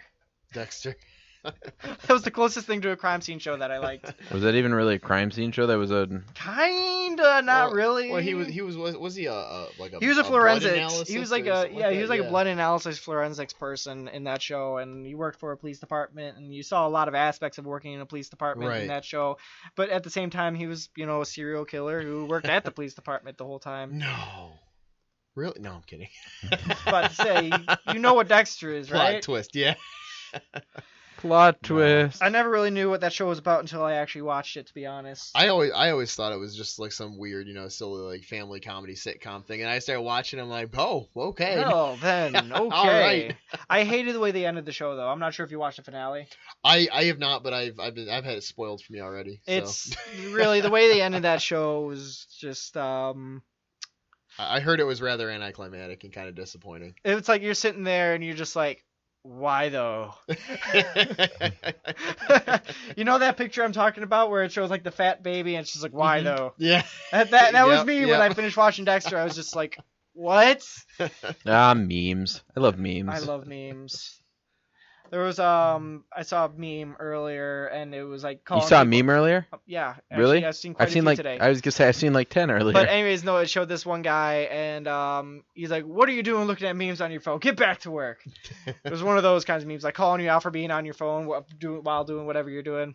I was told to research a type of meme. I believe it was on Friday, and I've now found a new realm of memes. It was a Wook meme, WOOK. Memes. They're like the new age hippies nowadays. Kind of the So they're the hipsters. I'm Googling this dirty, right now. grungy. With the don't shower, live in cars, and they're the kind of guy that bums a cigarette from you and then asks you for a lighter after the fact too. So. I know we just met, but could I come chill with y'all for a few days after the festival? F the system, self-employed for life. What were they? WOOK Wook memes. Oh my god, these are so. I have to have my younger brother keep me up on track with these kind of things. So. What about that picture that your brother? With the walrus or whatever. Yeah. The toothless walrus. The toothless walrus. I don't even God. know. It's like the Lorax from Dr. Seuss or something like that. I have no idea. Yeah, it's still his profile picture as far as I know. God, so. these are wow. That's wow. Some of these are really just wow. That's pretty much all I can describe them as. Oh, that's bad. It's Wow. Yeah, these are pretty grungy. Right. Like the grungy, wow and grungy are the two words I would describe to describe these Wook memes. Google it for yourself. It's worth it, kind of. Is it sad that since I've big it's Oh, there's become- one of Dr. Evil too. Oh, it's become a hobby of mine. It to go says to- Wook powers. Is it Wook or Wookie? I don't think it's Wookiee. Because this is Wookie. It says WOOKIE. I think you're on the wrong spectrum of the internet. Are you sure? Look. Right. No, I think that's still the right one. It's got that weird beard mustache. Yeah. I know when I checked there was some military ones that were mixed in there, Wookie and I don't think powers they made mold any member. sense. What? Oh, Wookiee Powers, like Austin Powers and then Mold member. Mold Member? Yep. Mold Member. I don't think this is a line of memes I would be following. Yeah, it's not really my type of thing, but it's definitely wow, to say the least. I didn't realize it, but I found out that they're the people that go to the EDM clubs and follow their favorite DJs around all the time. And as I mentioned, ask you for a cigarette and then a lighter at the same time. Hey, you got a cigarette I can borrow? I have without Hey, my favorite knowing one. Hey, you got a cigarette I can borrow? it's like, yeah, you want to give it back to you when you're done? But no, I've sadly not without realizing it met some of these people, and I'm Y'all got any I more of find them them humorous. cheeseburgers? different. The original Wook. They're definitely did. I always thought they were. My brother was describing them to me before I even looked them up, and I thought they remind me of that the guy Kai who had the gentleman the hitchhiker who became famous with the Smash Smash Smash song on the internet where he Yeah. he took a hatchet and attacked the guy who was trying to run people over with his Oldsmobile Integra or something like that. Right. or Oh, sweet lord. Intrigue. But yeah, it was Kai the hitchhiker, and I said, oh, so that's what Wooks are. Sounds like some Duck Dynasty folk. Yeah. Right. Oh man. Mm-hmm. Oh, man. Hey, has anybody else been, like, really super tired lately? Yes. All the time. Okay, it's not just me. Okay, maybe it's just adulting. Yes. Adulting is hard. You know what is not hard? What's not hard? Movie Madness Monday! Movie Madness Monday! Yeah, you know what? I have to say, Movie Madness is always a pretty pleasant segment. I enjoy going over it. I figured, Hold on. But before we completely get on with it, there's a reason. So why is there no multiverse again, Mark? I just really wasn't really feeling up to it. Plus, I was running really late on my show prep. I didn't even look at the show document until, like, noon today. But yet you still had time to put in a Movie Madness Monday story. He was Yes. too busy adulting. I was too busy adulting. Yes. But he still managed to put in a story. I did still manage to put in a story, but I did not feel like doing multiverse today. I felt like I'd rather just going right into the Movie Madness. Okay. So, plus, I wanted to talk about Spider-Man a little bit since I just went to go see that the other day. I'm going to try and talk about it a little bit without spoilers. You guys have seen the trailers, right? Yes. A little bit. Yes. Okay. Well, anyway, so basically today Which made me not want to go and see it. I'm tired of all the Spider-Mans. I'm sorry. You know what? This one actually made up for the past 5. Well, actually, Past 5. Spider-Man 1, 2, and 3, and then the Amazing Spider-Man 1 and 2. Well, actually, some The of those weren't first, that bad. the Tobey Maguire series was good. Not the first third one. one. Not and the first the one. The one third was one really- had potential to be good. It was just long. The whole emo Peter thing kind of ruined it for me and everybody else. The whole but- scene that ruined Spider-Man 3 for me was when he walked out of that one like clothing store in all black clothes and does that dance. Did the silly dance, and then when he went to that hipster bar almost and started dancing on the table, I was like, okay, this is like a he. little See, I feel like it strange. had Soon as- potential to be a good movie. Soon as he went But all still, Broadway with 1 it. and 2 were fantastic. Yes. 1 and 2 yes. were fantastic. 3 was They kind were. of because I think that they knew that it was their last movie, so they wanted to cram as much as they could into it, Yeah. which Alright. is where they went wrong. First of all, let's go through and analyze each Spider-Man movie first. Okay, so the first one, what'd you guys think of it? It's flawless. I actually heard a lot of bad rap about it when it came I always out. hear a lot of bad rap about it, and I don't understand. I know as a kid, I mean, I enjoyed it, of course. I was younger watching. I thought it was really cool, because my brother and I were huge Spider-Man fans as kids growing up before I decided to go to the dark side and go to DC. Right. Right. See, I'm definitely But- still a Marvel person, but I definitely give DC its credit. The thing I notice is that DC tends to have it more in the animated universe, and Marvel has it better in the I live would action. agree. I would say, if I remember correctly, now you probably know a bit more about this, me, Mark, than I do. But I want to Yes. say those Spider-Man movies were some of the first live action like comic book heroes coming to the live screen. Well, apart from all the different, I mean, from all the different Batman No, movies. I'm saying in the Marvel universe. Oh, I the was gonna- Marvels? no, they had the Incredible Hulk. They did like 5 Hulk movies. Yeah, and every one of them was a crash and burn. Yeah. I'd say, I mean, I know they, that was, of course, I know they did some of those back then. I guess, more of like, with modern and CGI Spider-Man- and stuff. Spider-Man- No, they did a Hulk with CGI. I know that one wasn't very well received. I mean, it was just it wasn't the first, but it was one of the first ones. Not to so, mention, you also have X-Men. But That's right. as a single hero in our modern, filming day and everything like that, Spider-Man, I feel like, was one of the first to come back Mhm. into live action as a big thing and do really well. Right. Like the first Spider-Man, the biggest complaint I heard about it was the character design that they did for the Green Goblin. Yes. They made it look like they had it as a suit concept, and he was just psychologically unstable, Uh-huh. as opposed to a guy who would actually transform in rage, almost like a Hulk style thing. Mhm.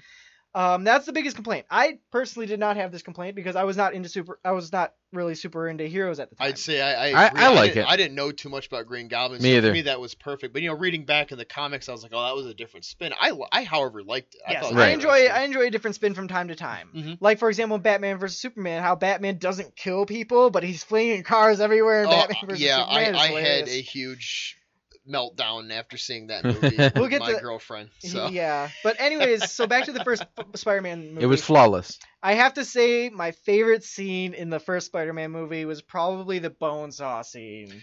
It was And absolutely the cage great. fight match. Yeah, that That's a lovely sweater. Did your husband knit it for you? was definitely very memorable. Or the classic Spider-Man meme, I got you for 3 minutes. No, When you're trying to I leave work early. like the one, or my favorite part in the movie is like, how they go through the first part of the movie. They're showing, that he's How kind he of got his weak powers. and all that, and then he got his powers, Mm-hmm. and like the kid goes to punch him, and he just stops it with his Just- hand. Like I always wish I could do that, just like. I And, thought like, threw I him. guess my take. I thought it was the first one was a good movie because it did do a pretty good job of building Peter up as that dork that kid Right. that we liked, and then as you mentioned with him getting his powers, but it also kind of gave him with the motivation. It kind of showed the scene with his uncle Yeah. getting killed at the end of his cage fight. And then he kind of said, what, okay, fine. He felt bad. He lied to his uncle, and they got into arguments. So it was really a good way, I think, to kind of boost him into giving a decent reason Great why power he comes wanted great to become. responsibility. All that Exactly, jazz. yeah. So I thought that was a good spin on it, but I feel like the other two movies kind of like lost that a little bit in the way. They- The following ones. Well, I don't know. They had 2 the I really characters. liked. I read 2 is actually one of my favorites. Actually, believe it or not, 2 is one of a lot of people's favorites, and I could see why. It was excellently written. Doc Ock was a totally BA like villain. Yes, He was that movie. fantastic. He was one of my that was my Spider-Man favorite part. villains. Like the You know what I arms- love about it? Go for it. The bone-chilling scene when he actually gets the arms. Oh, and when you got the ER. needles going into Yeah, his you have all the spine. needles going Oh. into his spine. I was like, ooh. Every time- I was terrified as a child of him in the ER when they were trying to cut off the arms, and they came to life by themselves and started Right. tearing up all the doctors and the medical staff. Right. That terrified me Yep. as a kid. Every Well, I time- went and saw. So around here we got a thing called Base Camp. It's for a thing called Skill Center. You know what I'm talking about, Logan? Yes. Skill Center. So there was a radio station. It was actually one of my favorites. B95 did this thing where they were giving away tickets to a private viewing of the Spider-Man 2. Mhm. And my stepdad and mom wouldn't tell us where we were. Or my mom wasn't home. My stepdad loaded us all in the car. Actually, my mom might have been there. They loaded us in the car. Didn't tell us where we were going. So we were bugging them. And we pull up.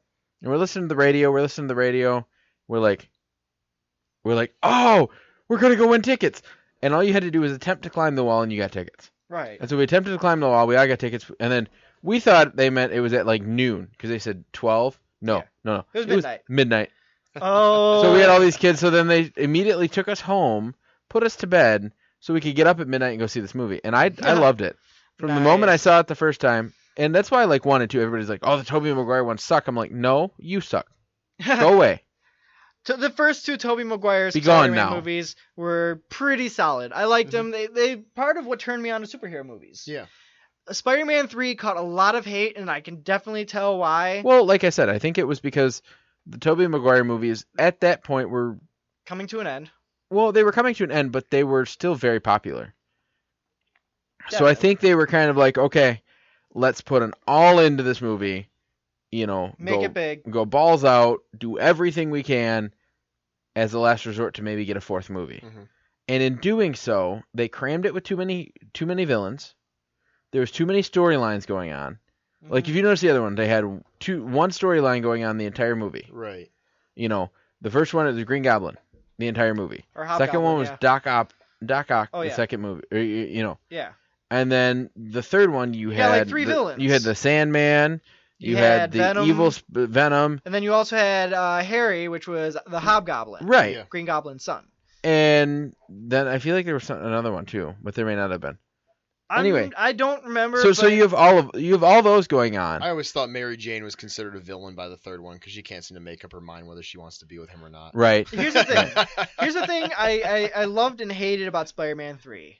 I loved the villains that they used. I hated that they put all 3 of the villains into one movie. Every one of those villains had the capability to be drawn out into their own movie. They could have turned Spider-Man 3 into Spider-Man 3, 4, and 5 and probably would have done better for it. Yes. Oh, yeah. And really, Venom is probably one of my favorite all-time heroes in both DC and Marvel.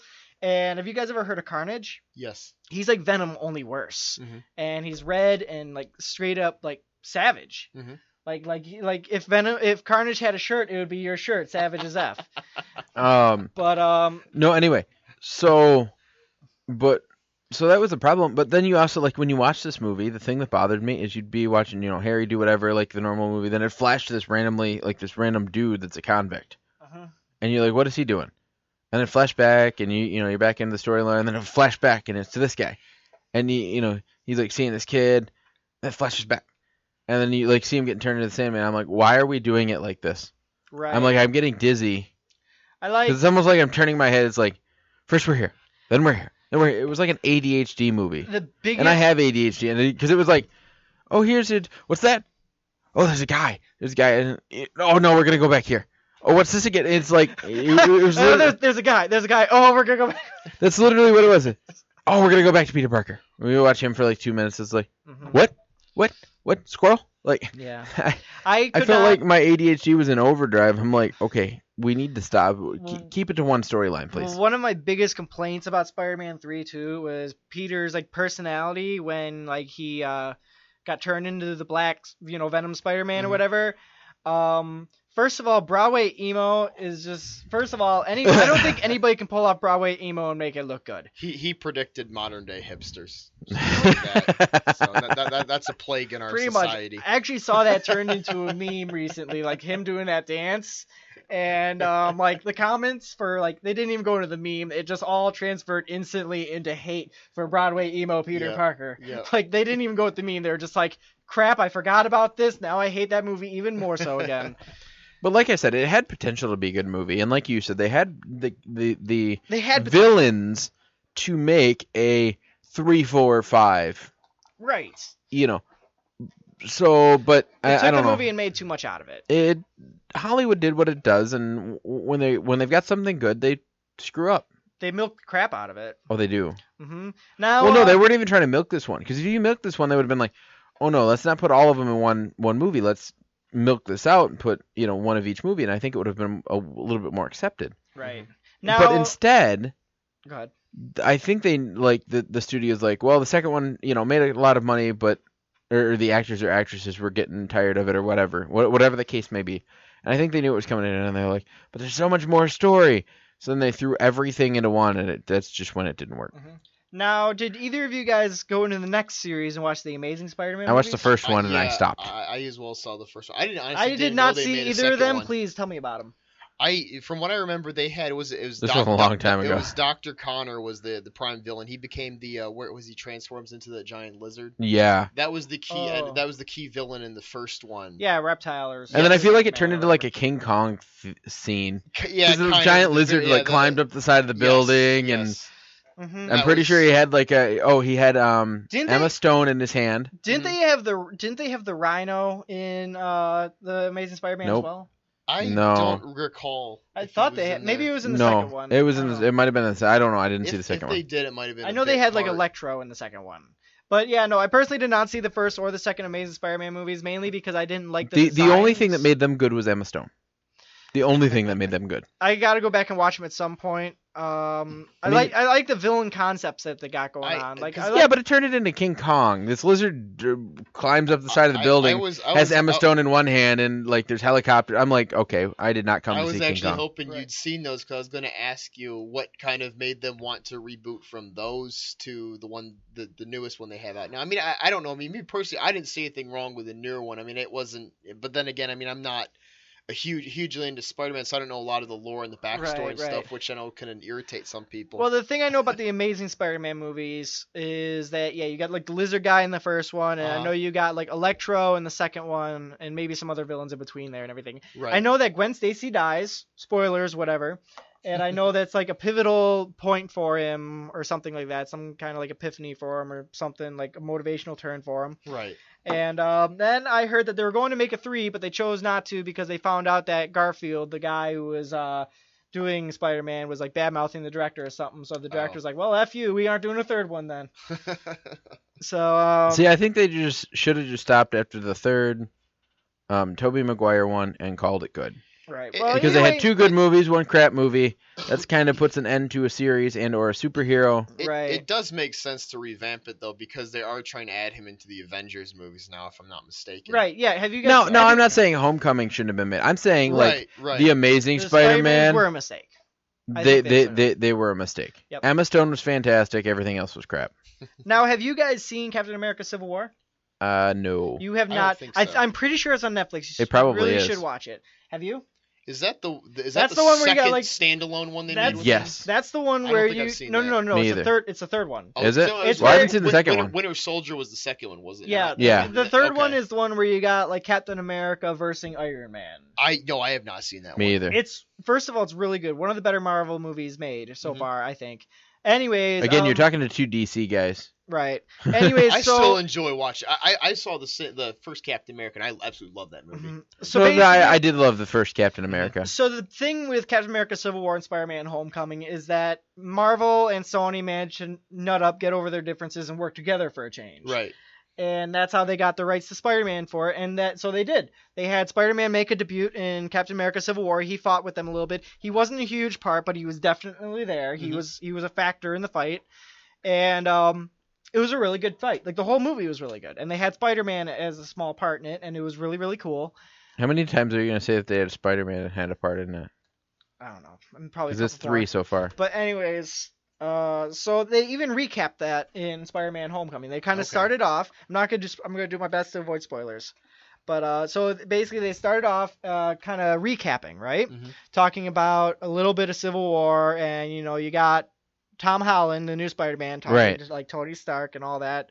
They're going over like events and all that, and he's like a total like teenager. Like, here's the thing, one of the things I kind of like about the new Spider-Man is the thing is in like the comics and everything, Spider-Man is a kid. Yeah. Right. And Yeah. in the Tobey Maguire movies and the Amazing Spider-Man movies, they made him look almost like a college student. Well, because he graduated. If it was in the first Spider-Man movie. In the with first Tobey one, Maguire, he he was out of high graduated. school You by the end see, of the movie. In the original So- comics, Spider-Man actually was like 14 years old. Right. Right. So that's them kind of covering that in the new movies. They got him being really young now. He's still a kid in the school, and at the same time, he's your neighborhood Spider-Man and everything. Yeah. And he's just trying to get by with his powers, and he wants to be cool and loved and be part of the Avengers and all that. And like a bulk of the plot is him trying to be noticed and taken seriously and taking part and all that stuff. And the villain in the new one is really cool. If you guys have seen the trailers, it's the Vulture, Awesome. or I think that's what he's called. Super really cool. And great. So overall, like I said, I'm not gonna spoil it, but the new Spider-Man is really good. I definitely recommend it. As far as the box office goes, it's earned in this weekend alone. It's earned about 117 million this weekend, making it the biggest opening for a new actor taking on the role. 2002's Spider-Man starring Tobey Maguire as the hero again, or that one earned about 114.8 million, while Andrew Garfield's debut in the red and blue suit 10 years later in The Amazing Spider-Man earned about 62 million. Excellent. However, Homecoming still trails behind 2007 Spider-Man 3, which made 151 million, which is the one that crashed and burned, Right. but it still made good money. And when it came to the opening or the biggest opening box office for a Spider-Man movie, despite having opened to better reviews from fans and critics, a rare A on CineScore compared to the Spider-Man 3's B+. So Spider-Man 3 made really good money. It just got horrible ratings. Right. Well, I feel like all the Tobey Maguire movies did really well. Right. But, Spider-Man 3 was riding in the wake of Spider-Man 1 and 2. Right. But Spider-Man Homecoming is more riding the wake of Marvel as a whole, Right. especially after Civil War. And so far it's doing fantastic, and it's probably going it's not even probably going to. It's going to pass up Spider-Man 3 like as a whole. Maybe not an opening weekend, but as a whole it's going to pass it up. Right. But so really so far Spider-Man Homecoming is working its way to be the most successful Spider-Man movie so far. And rightly so, because from what I've seen from the Spider-Man movies, this one is definitely the most accurate to the comics. It's more entertaining. It's got a good story. The biggest complaint I have about the new Spider-Man is how Aunt May is not like Old. Like, yeah, she's not old. She's young. She was like young in Civil War, and she's young in the new one. Like she's like you could see Tony Stark making a move on her. And that's like those, comic book fans, like, whether it's, anything for me, like Star Wars, DC, I get angry when you see continuity errors. And that's what, can bother people, but it's something, at least me personally, I think I could overlook. Here's my problem, okay? Comic book fans get this bug up their butt because they're like, oh, it's not like the comic. It's not supposed to be. It's really not. It's an adaptation. It's an adaptation, which it's fans don't have a problem when they come out. Like how many Green Lanterns are there? There's what, 2, 3? Too many. I know the one with Ryan Reynolds and that it was a crash. No, not movies, but I mean like comic book series. Like characters. Right. Well, there's Hal Jordan, there's John Stewart. Yeah. And there's like one other one. Right. So they've got 3 different in parallel universes. And every comic book fan is fine with that. They're like, oh, this is great. But yet a movie comes out, and because it's not like any of the comics, they get all butthurt about it. Well, the thing is, when it comes to comic book heroes, there's constantly multiple universes to work with. Well, they even make... And that's why I'm like, you know what? That you've got the comic book universe, which has several universes in it. And now you have the movie universe, right, which has its own universes. They even pay homage to that in some series, that there's multiple universes. Especially DC plays very heavily into alternate timeline that's factors. True, they do. Like you got Justice League War, which I believe is between 2 universes of the DC heroes. Yep. And not to mention, you got half a dozen other universes of each individual hero. Even I guess I'm looking at it from a financial standpoint, as far as like big business, like Hollywood or Marvel. And I figure, like when you make an adaptation of a movie from like a comic to a movie, I guess your target market, if you will, the people who are most likely to go see that movie is the comic book fans. So if you do a horrible job and really, really tick them off, then they're gonna trash your movie pretty much as far as the ratings go for it. But I do get, though, I like and I understand the fact that people have their own swings on it, right? If you will. And that's what makes it interesting, and that's what kind of adds to like the whole lore and the backstory of a lot of the characters and everything. And as you mentioned, of course, the alternative time dimension, that's very easy to go to, and it's very possible in the realm of these superheroes and stuff. And as far as their amazing, ungodly, earthly abilities and stuff like that, it makes sense in those universes. Whereas maybe in our real world, that's not something we'd like. Oh yeah, I'm finding an alternative dimension. I'm not crazy or something like that. Yeah. You see, I'm from universe 18A and a half. Right. No, but I just get irritated when comic book fans are like, "Oh, it's not like the comic. Right, it's not supposed to be." No, Sit back, put your foot in your mouth, and watch the movie. You come to a movie to have a good time. Thank God you're not a hardcore Star Wars fan, because I swear I've seen some people almost shed blood over some of the new movies and new ideas that have come on. I'm just like, you know what? Just be happy they're continuing the saga. Right. That's cool. I was gonna say everybody that I know, like my dad, who watched the original Star Wars series, he was ecstatic when he found out that they were continuing using the same like actors and actresses and characters, continuing on with the movies. We were all mad when they did the prequels because it was dumb to do these movies, then we're gonna, 50 years later, we're gonna jump back and do before that. Right. I you know. still think that the biggest enemy we have here are the people who buy a ticket to the movie itself anyways, just walk into the theater right before the movie starts and shout one of the biggest spoilers at the end of the movie. I actually I've heard saw of people someone, I've heard of people getting stabbed over such things. I actually saw a man get They should get stabbed. Get actually his face punched in during Force Awakens when he told which major character was killed in it, and I don't even want to be the guy to spoil it for anyone if you still haven't seen it yet. Exactly. Like you hear this 2 years later and we still won't spoil that for you. Anyway, so what Too was soon. this last movie that you got here, Mark? Well, actually, we got a couple more movies on the box office. Some of them more interesting than others. One of them being Despicable Me, which grossed in about $34 million. I guess I'm going to the movies again. Have you guys seen Despicable Me, the first and second one? Yes. Of course we have. And Minions. I have not Do seen. you not see? Oh, yeah, I I've did got a see minion there. I've got a Yeah. minion there. I've been. Minion there, Minion there, Minion there. That should be a song. Anyways, it's a good being the spin-off for Despicable Me 4. Anyway, so yeah, in second place this week is Illumination and Universal's Despicable Me 3, which sees an estimated 53.1% drop for the box office haul of $34 million. This is less than both 2015's Minions and 2013's Despicable Me 2, which saw drops of 57.4 and 47.4%. And earnings at $49.2 million and $43.9 million, respectively. Despicable Me 3 is also the only film in the franchise to not earn an A on the cinema score, instead receiving an A- from audiences. In the latest franchise's entry, Gru and the crew reunite with his long-lost twin brother Drew, also voiced by Steve Carell. Huh, how about that? As they team up to take on Balthazar Bratt, a former 80s star who is looking to get revenge against the world. Now, I've been watching a lot of Hulu lately, Right. and they really pay a lot of homage to this Balthazar guy, the bad guy. And really, I have to say he's a colorful, ridiculous character. Yeah. If you've seen the trailer, he's very ridiculous. Yep. So either way, I want to see it, but I'll probably just stream it, just like I did the first two. But so another movie on the list is Baby Driver. I haven't really heard much about it. It earned $12.7 million. Then we got Wonder Woman, which is still holding strong with $10.1 million. That was an awesome. After movie. I heard it was really good. After being enjoyed 6 that. weeks in theaters, it's still kicking butt. It's in the top 5. What else? We got another Transformers movie. Transformers is remarkably still it's at number 5. How are they even box still in the office. running? It's making. I'm tired of these movies. It's made 6.3 million. I think I'm not sure if that's this weekend. Last night with an estimated 6.3 million. This marks another 62% drop in 3 weeks since the movie's been in theaters. So that's 3 weeks. And the lowest third week earning the Transformers franchise to date.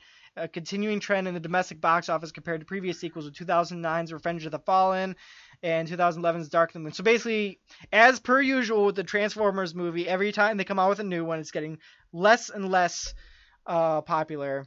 However, The Last Night has performed well internationally, where it's been banked $375.7 million so far, added to the total domestic haul of $118.9 million. The latest Transformers film has earned an estimated worldwide total of $494.6 million. Oh wow. So, I guess internationally it's doing decently, but it sounds like it's following the trend of every other Transformers movie so far. Well, Right. because there's like 50 of them. Well, I actually read an article the other day, too, about Shia LaBeouf and why he wasn't... They basically... It was kind of like filling up like what happened to him, so why he wasn't in the last one, and supposedly it was because, according to a spin-off story or something, he was killed off. He lost his daggone mind. That's what happened. He lost his dadgum mind and died. See, I'm So- sorry, but if they're gonna kill a character off, do it in the movie Right. so that I know. Well, I they would did the same pay thing to- with Megan Fox. They just played her off like she was a female dog and wrote her out of the script. Right. I would pay to see a scene where they kill off Shia LaBeouf. I'm Right. not a very big fan of him at all. Fair enough. I was when he was a Disney star. When he was a Disney star, yeah, but I liked him in since Holes. then, yeah. I liked him in Holes. So, anyways, apart from that, the really only other movie notable to me on this list was Cars 3.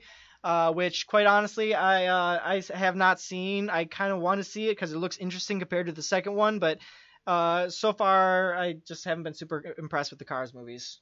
I know the first one was Really I good. liked it. I but liked the I never first one. saw the second. The second one I liked. It was not as good if you ask me. See, but you're you. No, I mean, well, I guess I think it that's was good. cool because it kind of like it's like a James Bond movie, It switched but it with up. cars. Right. So like a lot of movies fall short because they pretty much follow the same plot line.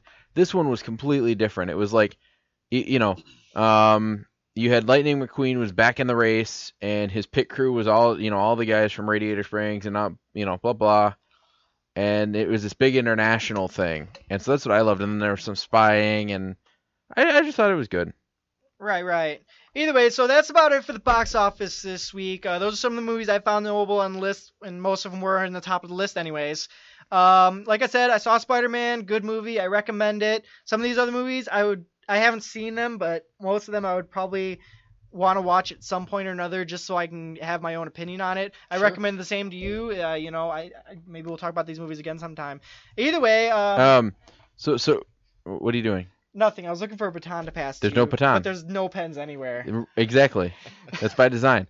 No. So you know what else they're screwing up? What are they screwing up?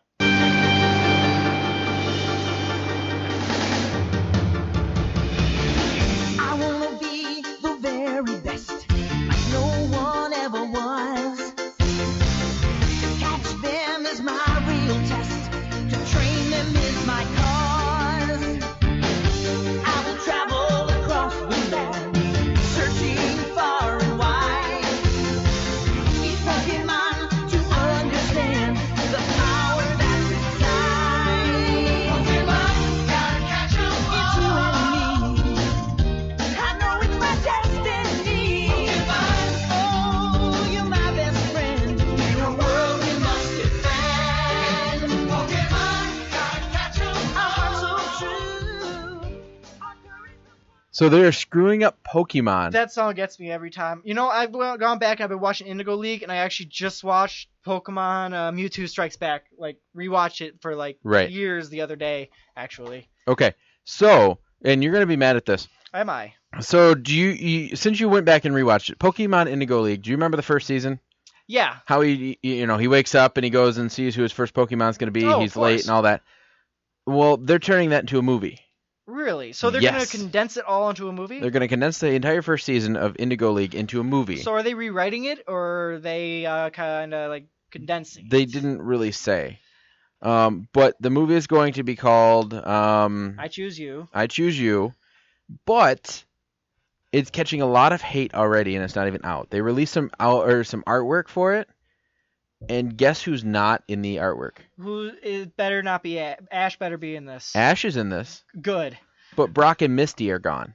Really? Yes. Wow. So what they did is, and essentially what it sounds like to me, is so they have the storylines for them, because the storylines. If you guys haven't seen it, what the storyline is so Ash wakes up on his first day to be a Pokemon trainer. He wakes up late. He gets to the wherever he has to go to get his first Pokemon, to this the one that he's given, and he gets the very last pick. He's there late, so he gets a Pikachu, who currently hated him at the moment. which currently hated him. So the whole first couple episodes are really funny because Pikachu hates him, and so he ends up shocking Ash 50 times. I just have to say, Pikachu is a sass master too. He is too. In that series, he never really talks, but just by the way he says Pikachu, you can really tell that he's sassing you. Oh I yeah. thought And it's- Pikachu was a girl. I thought It's a so guy. too for the longest time, but then I started watching Indigo League again, and then I did a little bit of research, and yes, by the definition, the Pikachu that is Ash's is male. Believe me, I was actually pretty surprised when I found that out for myself. I wasn't. He kind of acted like a dude I kind a of little bit. I don't know. Um, The voice for Pikachu just sounded feminine. Anyway, Well, actually, it was though. It was a girl. half the Pokemon sound feminine, except for some of It's the. not like they actually claim a certain gender on the Right. show anyway. So it's like our newfound world. Nobody really claims a gender. It's I just identify as a Pikachu. right. And my brother identifies as an attack helicopter. Yeah. No, anyway. So, but yeah, so they pretty much have the so what happens is so the whole first season is his travels, meeting different people and battling different things and getting through his first battle and all that. Mhm. Well, he meets two people, which are Misty and Brock. They're both in charge of gyms, and they leave those positions behind to travel with Ash. Well, it's And that's pretty much the entire series until a certain point, and then they lose him. I lost track after a while. yeah. Every time I Um, watch the Pokemon show, I end up listening to some of the soundtracks on YouTube for the next day. Yes, The soundtracks for the show are actually really, really good, even better than some of the games sometimes. right. But No, anyway, so so yeah, no, it's gonna be weird without Brock and Misty. well, so what they did is they kept the same storylines.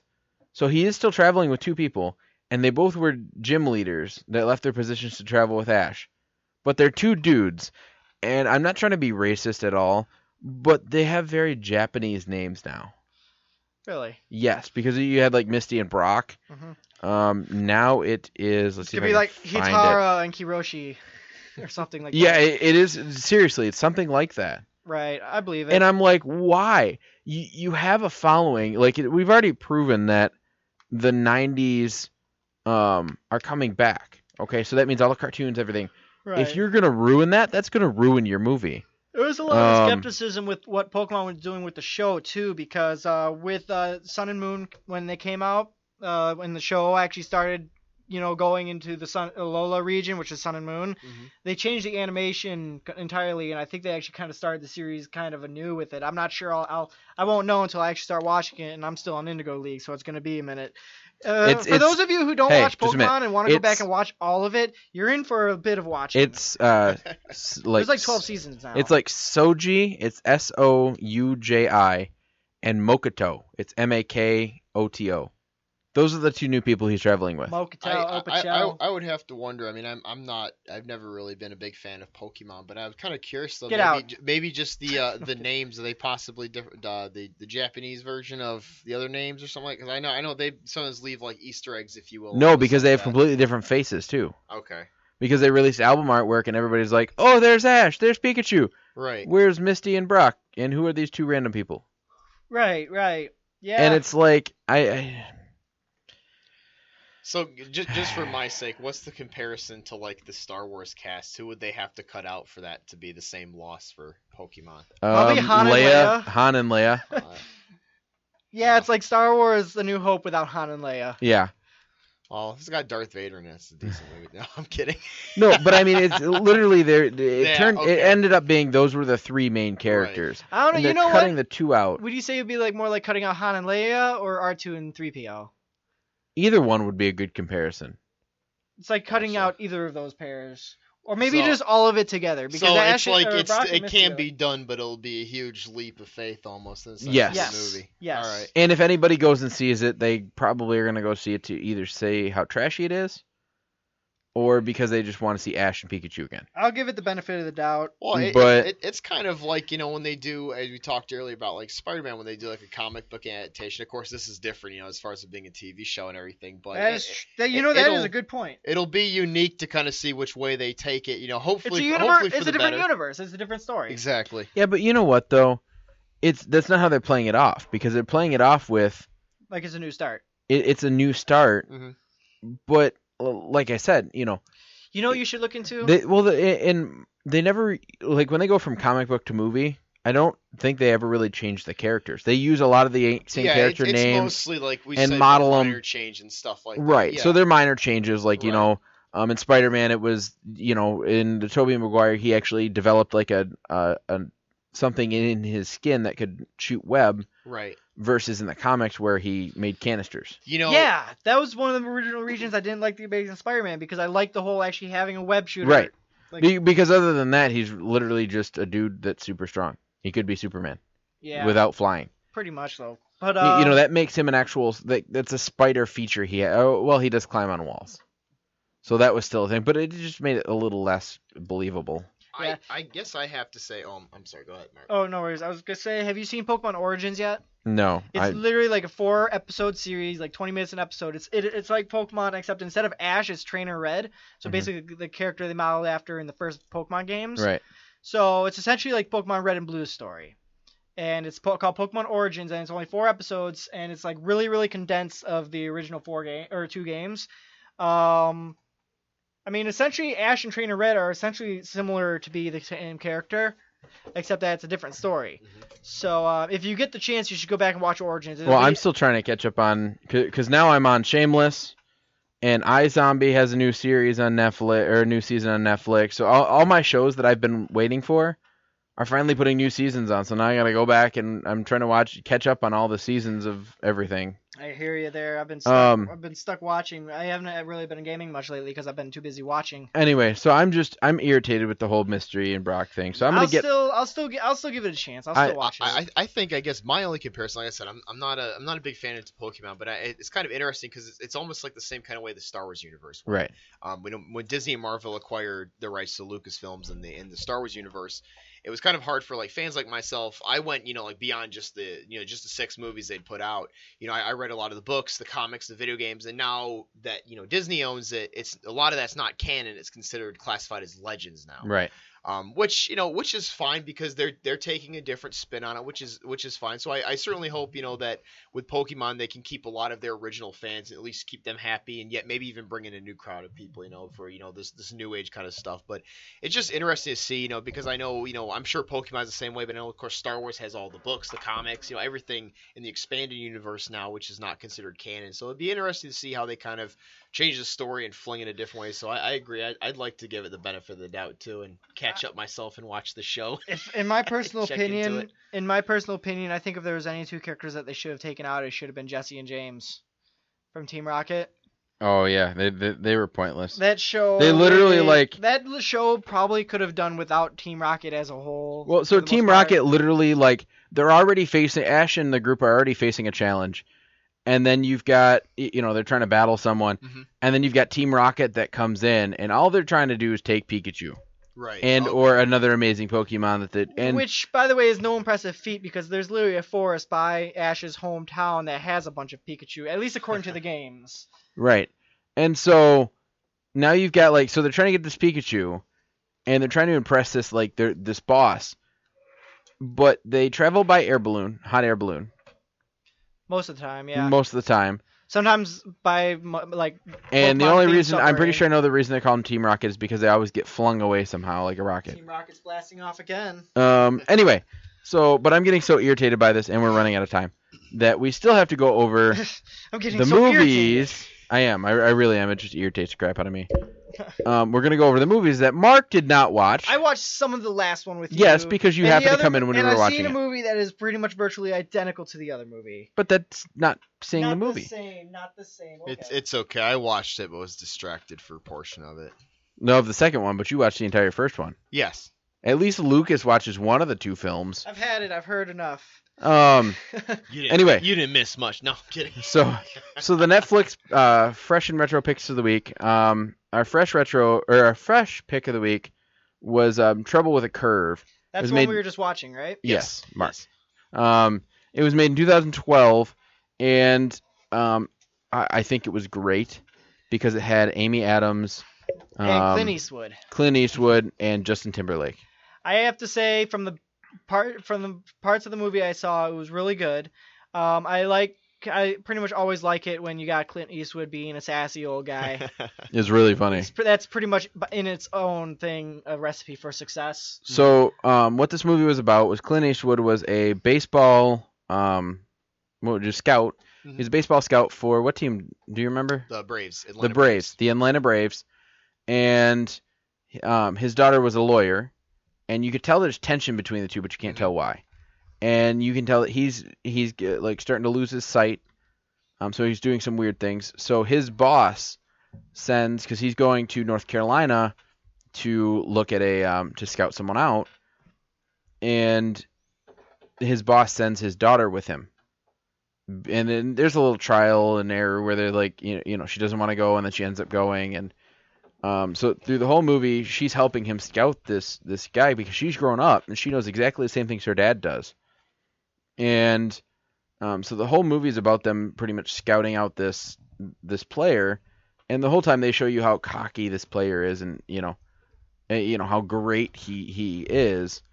And then Clint Eastwood's sitting there, and he's like, "This guy isn't this great," and it comes in, and I was super happy because they said the movie title once in the movie. I'm like Peter Griffin. I'll be like, there it is, it's right there. They just said it. No, anyway, so that was kind of the movie. They meet Justin Timberlake, who is a scout for the Red Sox. And it turns out he was a pitcher that threw his arm out. He was scouted out by Clint Eastwood's character. Made it got drafted on the Atlanta Braves. Then they traded him to the Red Sox. The Red Sox overworked him. He threw his arm out. Now he is trying to get into broadcasting via being a scout. And the whole movie ends really happy. And I love the ending because it shoots down the cocky guy. Actually, two of them. Yeah. And then you've got this. I'm sorry, but like the characters in that movie, one of them was the guy who played Shaggy in like the Scooby-Doo live action movie, and the other one was John Goodman. John Goodman. I love him. Yeah, he played Fred Flintstone Mhm. in the Flintstones live action movie. He played in Roseanne. That's what he's most famous for. I know, but I didn't watch Roseanne, and I've seen him in a lot of stuff, but the first thing I saw him in, which made an impression on me, was as Fred Flintstone. So in that movie, I literally saw Fred Flintstone arguing with Shaggy, and it was actually kind of comical seeing that. Oh, you're that kind of person that can't take somebody out of another role. And I can. It's just when you got a character that makes a big impression for you as a certain character, it's... And of course it had to be one of the movies that really wasn't the greatest. Yeah, I know. in his I know, career. I know. Anyway. But listen, you know, it's hard for me to see like Robert Downey Jr. as anything but Tony Stark. Yeah. I liked him as Sherlock. He was really good at Sherlock He Holmes. was good as Sherlock. He was very good as Sherlock. I want to see another one. Anyway, They're making so- another one, I so think. back to the movie Fine. that you didn't see, or you saw part of. Oh, crap. You saw part of. I saw part You of it. didn't do your homework. He saw the good part. I'm a busy person. Yeah, he saw the part with John Goodman in it. Anyway, I did. so they're debating whether Clint Eastwood's character is stop talking about me over there. Oh, we're talking about the movie. It was a fruitful discussion. Oh Uh-huh. yeah, we were talking about the bits and pieces of That's- that movie that made it worth it or not. Anyway, so Clint Eastwood's character, it shows like John Goodman is his boss, and they're all debating, whether he should retire or not. Did they go swimming at all? They did not. I'm sorry. I apologize. Continue. See if I have you on next week. Remember, you're not a host anymore. That's true. So continue with your. Anyway, so it goes on to where you've got this younger guy who's, yes, he was the guy that played Shaggy. He also played in Without a Paddle, and a few other movies that were really good. And he's playing this kind of young, cocky guy that says, "Oh, he's old. He doesn't use any computers. Now I can tell all of these players' stats by just looking them up here, You and can here." tell this guy's motivation in life was a box of Scooby snacks. Will you stop? I'm about to kick you out. Actually, I'll just do this. That's fine. No. So he was just like he was pretty much all about the computer. And Clint Eastwood's character's like, there's things you can't tell from a computer. He's like, you can't tell if they have, the drive, the right technique, their personality. He's like, there's all these things. He's like, a computer can't tell you that. Right. And in the end, he ends up being right. They end up, I don't really want to give it away. But let's just say it turns out good. It brings his Clint Eastwood's character and his daughter Amy Adams' character together. Yeah. Really close. It was a great ending. It was the cliche: bad guy gets his due, and good guy gets the girl. Yes. So.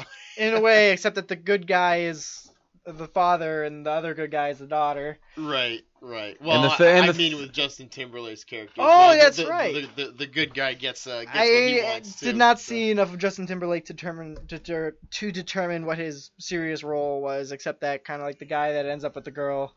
Anyway, no. So he was he was a good. Will you stop? Yeah, I'm done. Sorry, it's him. It's his fault. He's making me do it. That was my fault this time. I had something to say, but I decided not to. Yes, but at least you decided not to say it. He at least gestured. Well, I didn't say anything. It was because he saw me laughing over here and he knew what I was thinking. No, anyway, so it was a good movie overall. Yeah, no. Mark doesn't get to rate it because he didn't watch it. The last like 20, 30 minutes, I would probably give it maybe like a 7 or an 8. Like maybe like a 7 or an 8, yeah. But no. You don't even remember how we rate. Oh, that's right. It was like we were rating out of 5, so probably maybe Stars. It's stars because Stars. Netflix took away the stars, so we're bringing them back. I'll give it a 3.5. You need to come on the show more. I'll give it a Netflix 3.5. took away the stars? Yeah. I didn't even know this. Yeah. Amy, Ha ha! See? Is it Amy Schumer's fault? It was. Screw her. partially. So it happened right around the time when Amy Schumer's special got so many Bad reviews. All these one gosh stars. darn snowflakes nowadays. So they got so many 1 stars because she mentioned like so many like she because mentioned she sucks. well she mentioned being raped and she mentioned gun rights or like almost She's anti-gun. not funny at all. I know. She used to be, but she's not anymore. And so she got so many 1-star reviews. Netflix took the stars down and you can either now thumb up it or thumb down it. About as funny as a beached whale. But no, anyway, so we're rating it out of 5 stars. Mark doesn't get to rate because he didn't watch the full movie. I give the past half hour a 4. What about you, Logan? What do you think? I liked it. I'd say I'd have to give it anywhere between a 3.5 to a 4 star. I did think it kind of certain aspects they dragged out a little too long. At least in the beginning. As far as like with his condition, I think they did a good part, because as you mentioned, they're showing that Clint Eastwood's characters, kind of aging, getting older. I think they went a little too in depth with that. But as far as other than that, though, really, I think they did a very good job of developing, the tension between him and his daughter, bringing in the characters. They did a very good introduction to that. So I'd have to say definitely 3.5 to 4 stars. I would go with 4. Okay. 4 stars. And even the commercial looked really funny. But other than that, we've got so the next one, our retro pick of the week was 2011, and it was A Mile in His Shoes. Now this was kind of a mediocre movie because I don't know, it was almost like a low budget. I'm gonna come out and say it and be honest. I did not see this movie, and I don't feel the need to because after reading about it, it struck me as a scene-for-scene baseball version of the football movie Radio.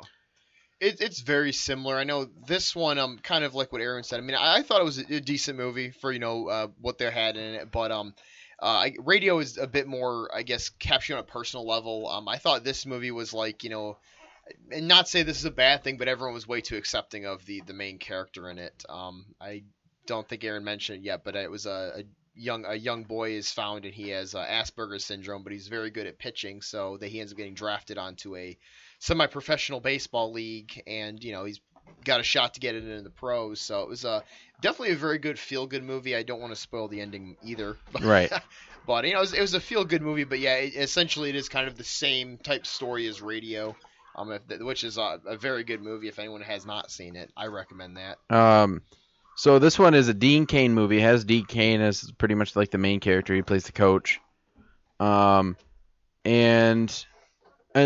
like Logan said, it's about a kid with Asperger's who gets drafted onto a semi-professional baseball team, and and it's one thing that the manager, the coach is going out to pretty much scout somebody else. He gets goes to kind of pull off on the shoulder, and he ends up pulling into a ditch. Mm-hmm. Gets stuck. This kid comes running out. And the cool part about this one is it shows him throwing apples into a barrel. Mm-hmm. So he's throwing apples into a barrel, and it's not even really that good of a size barrel. It's He's just using it to break the apples up to feed Right. his pet pigs. So he's trying to feed the pigs, so he's breaking the apples up, so he's just throwing them. But he's throwing them like a baseball. Mm-hmm. And then I think one of my favorite parts is the coach gives the kid the baseball, and he said, "Throw it like you were the apples." And he threw it, and it literally busted through the back of this metal bucket. Yep. Just to throw how hard or show how hard he was throwing this. Holy crap! Oh yeah, it was pretty cool. And so it kind of shows like the roller coaster of like he I don't know if you guys know anything about Asperger's, but they usually have to have like a certain way of everything. Right, definitely. Like they've got to have a certain routine every day. Don't like surprises. They don't like surprise or differentiating change. From, the everyday activity. Yes. And so he could, and the father's overprotective, which was really cool, and Yes. the mom was kind of like, let's let him go, let's let him try this and see how he likes it. If he fails, at least we said we let him try.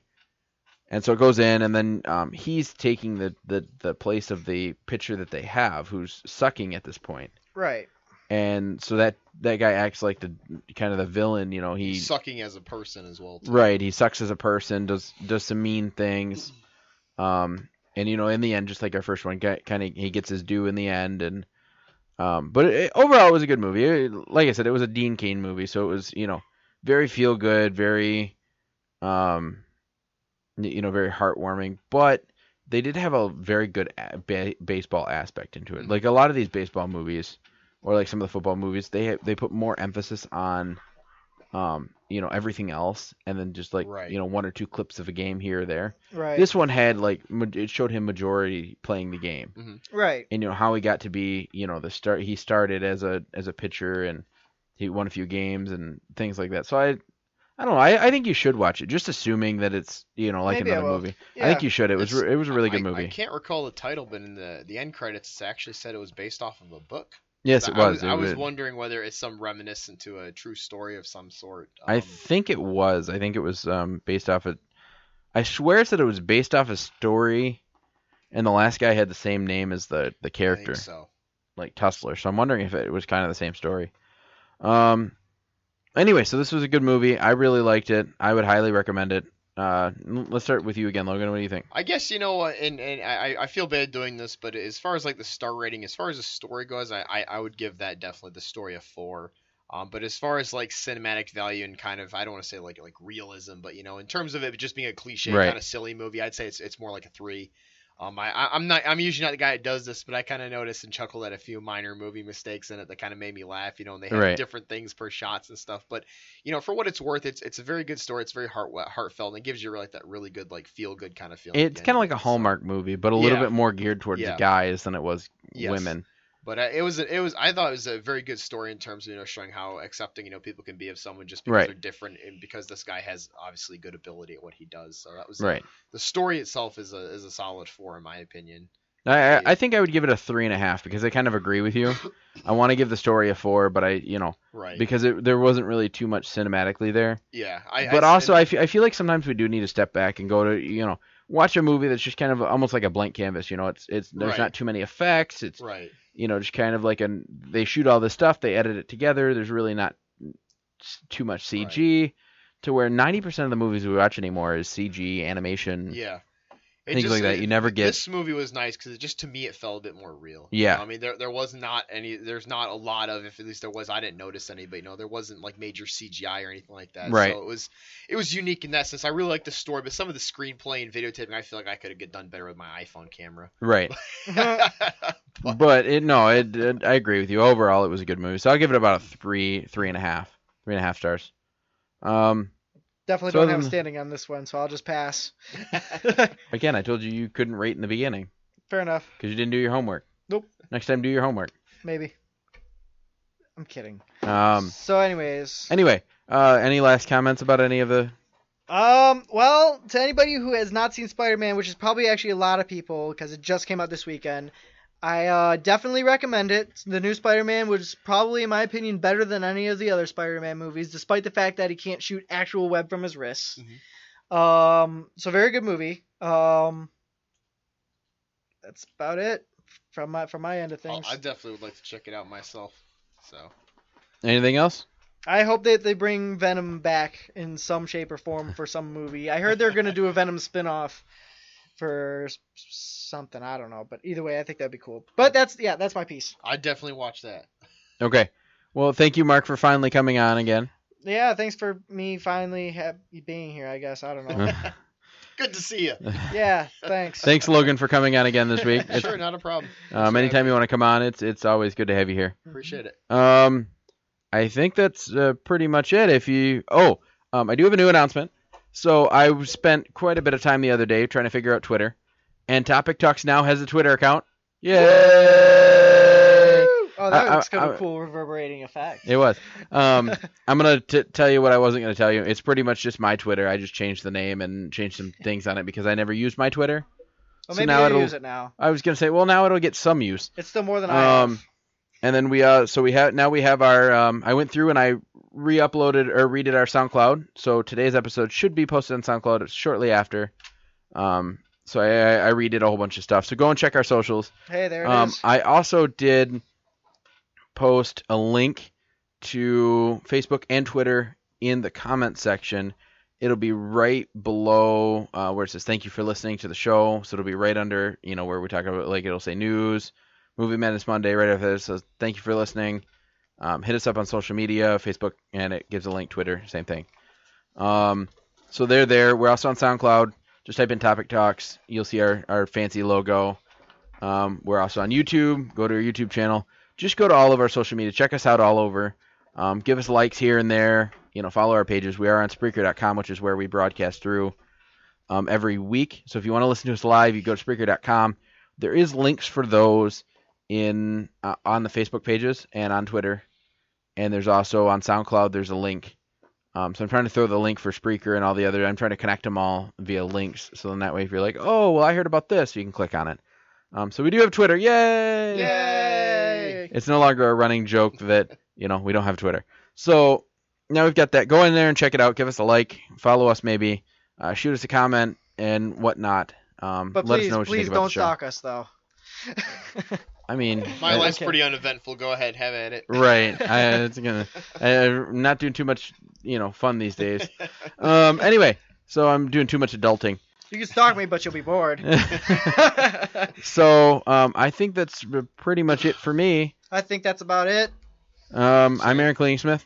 I'm Logan Claring. And I'm Mark Wilson, everybody. Have a Signing good one. off.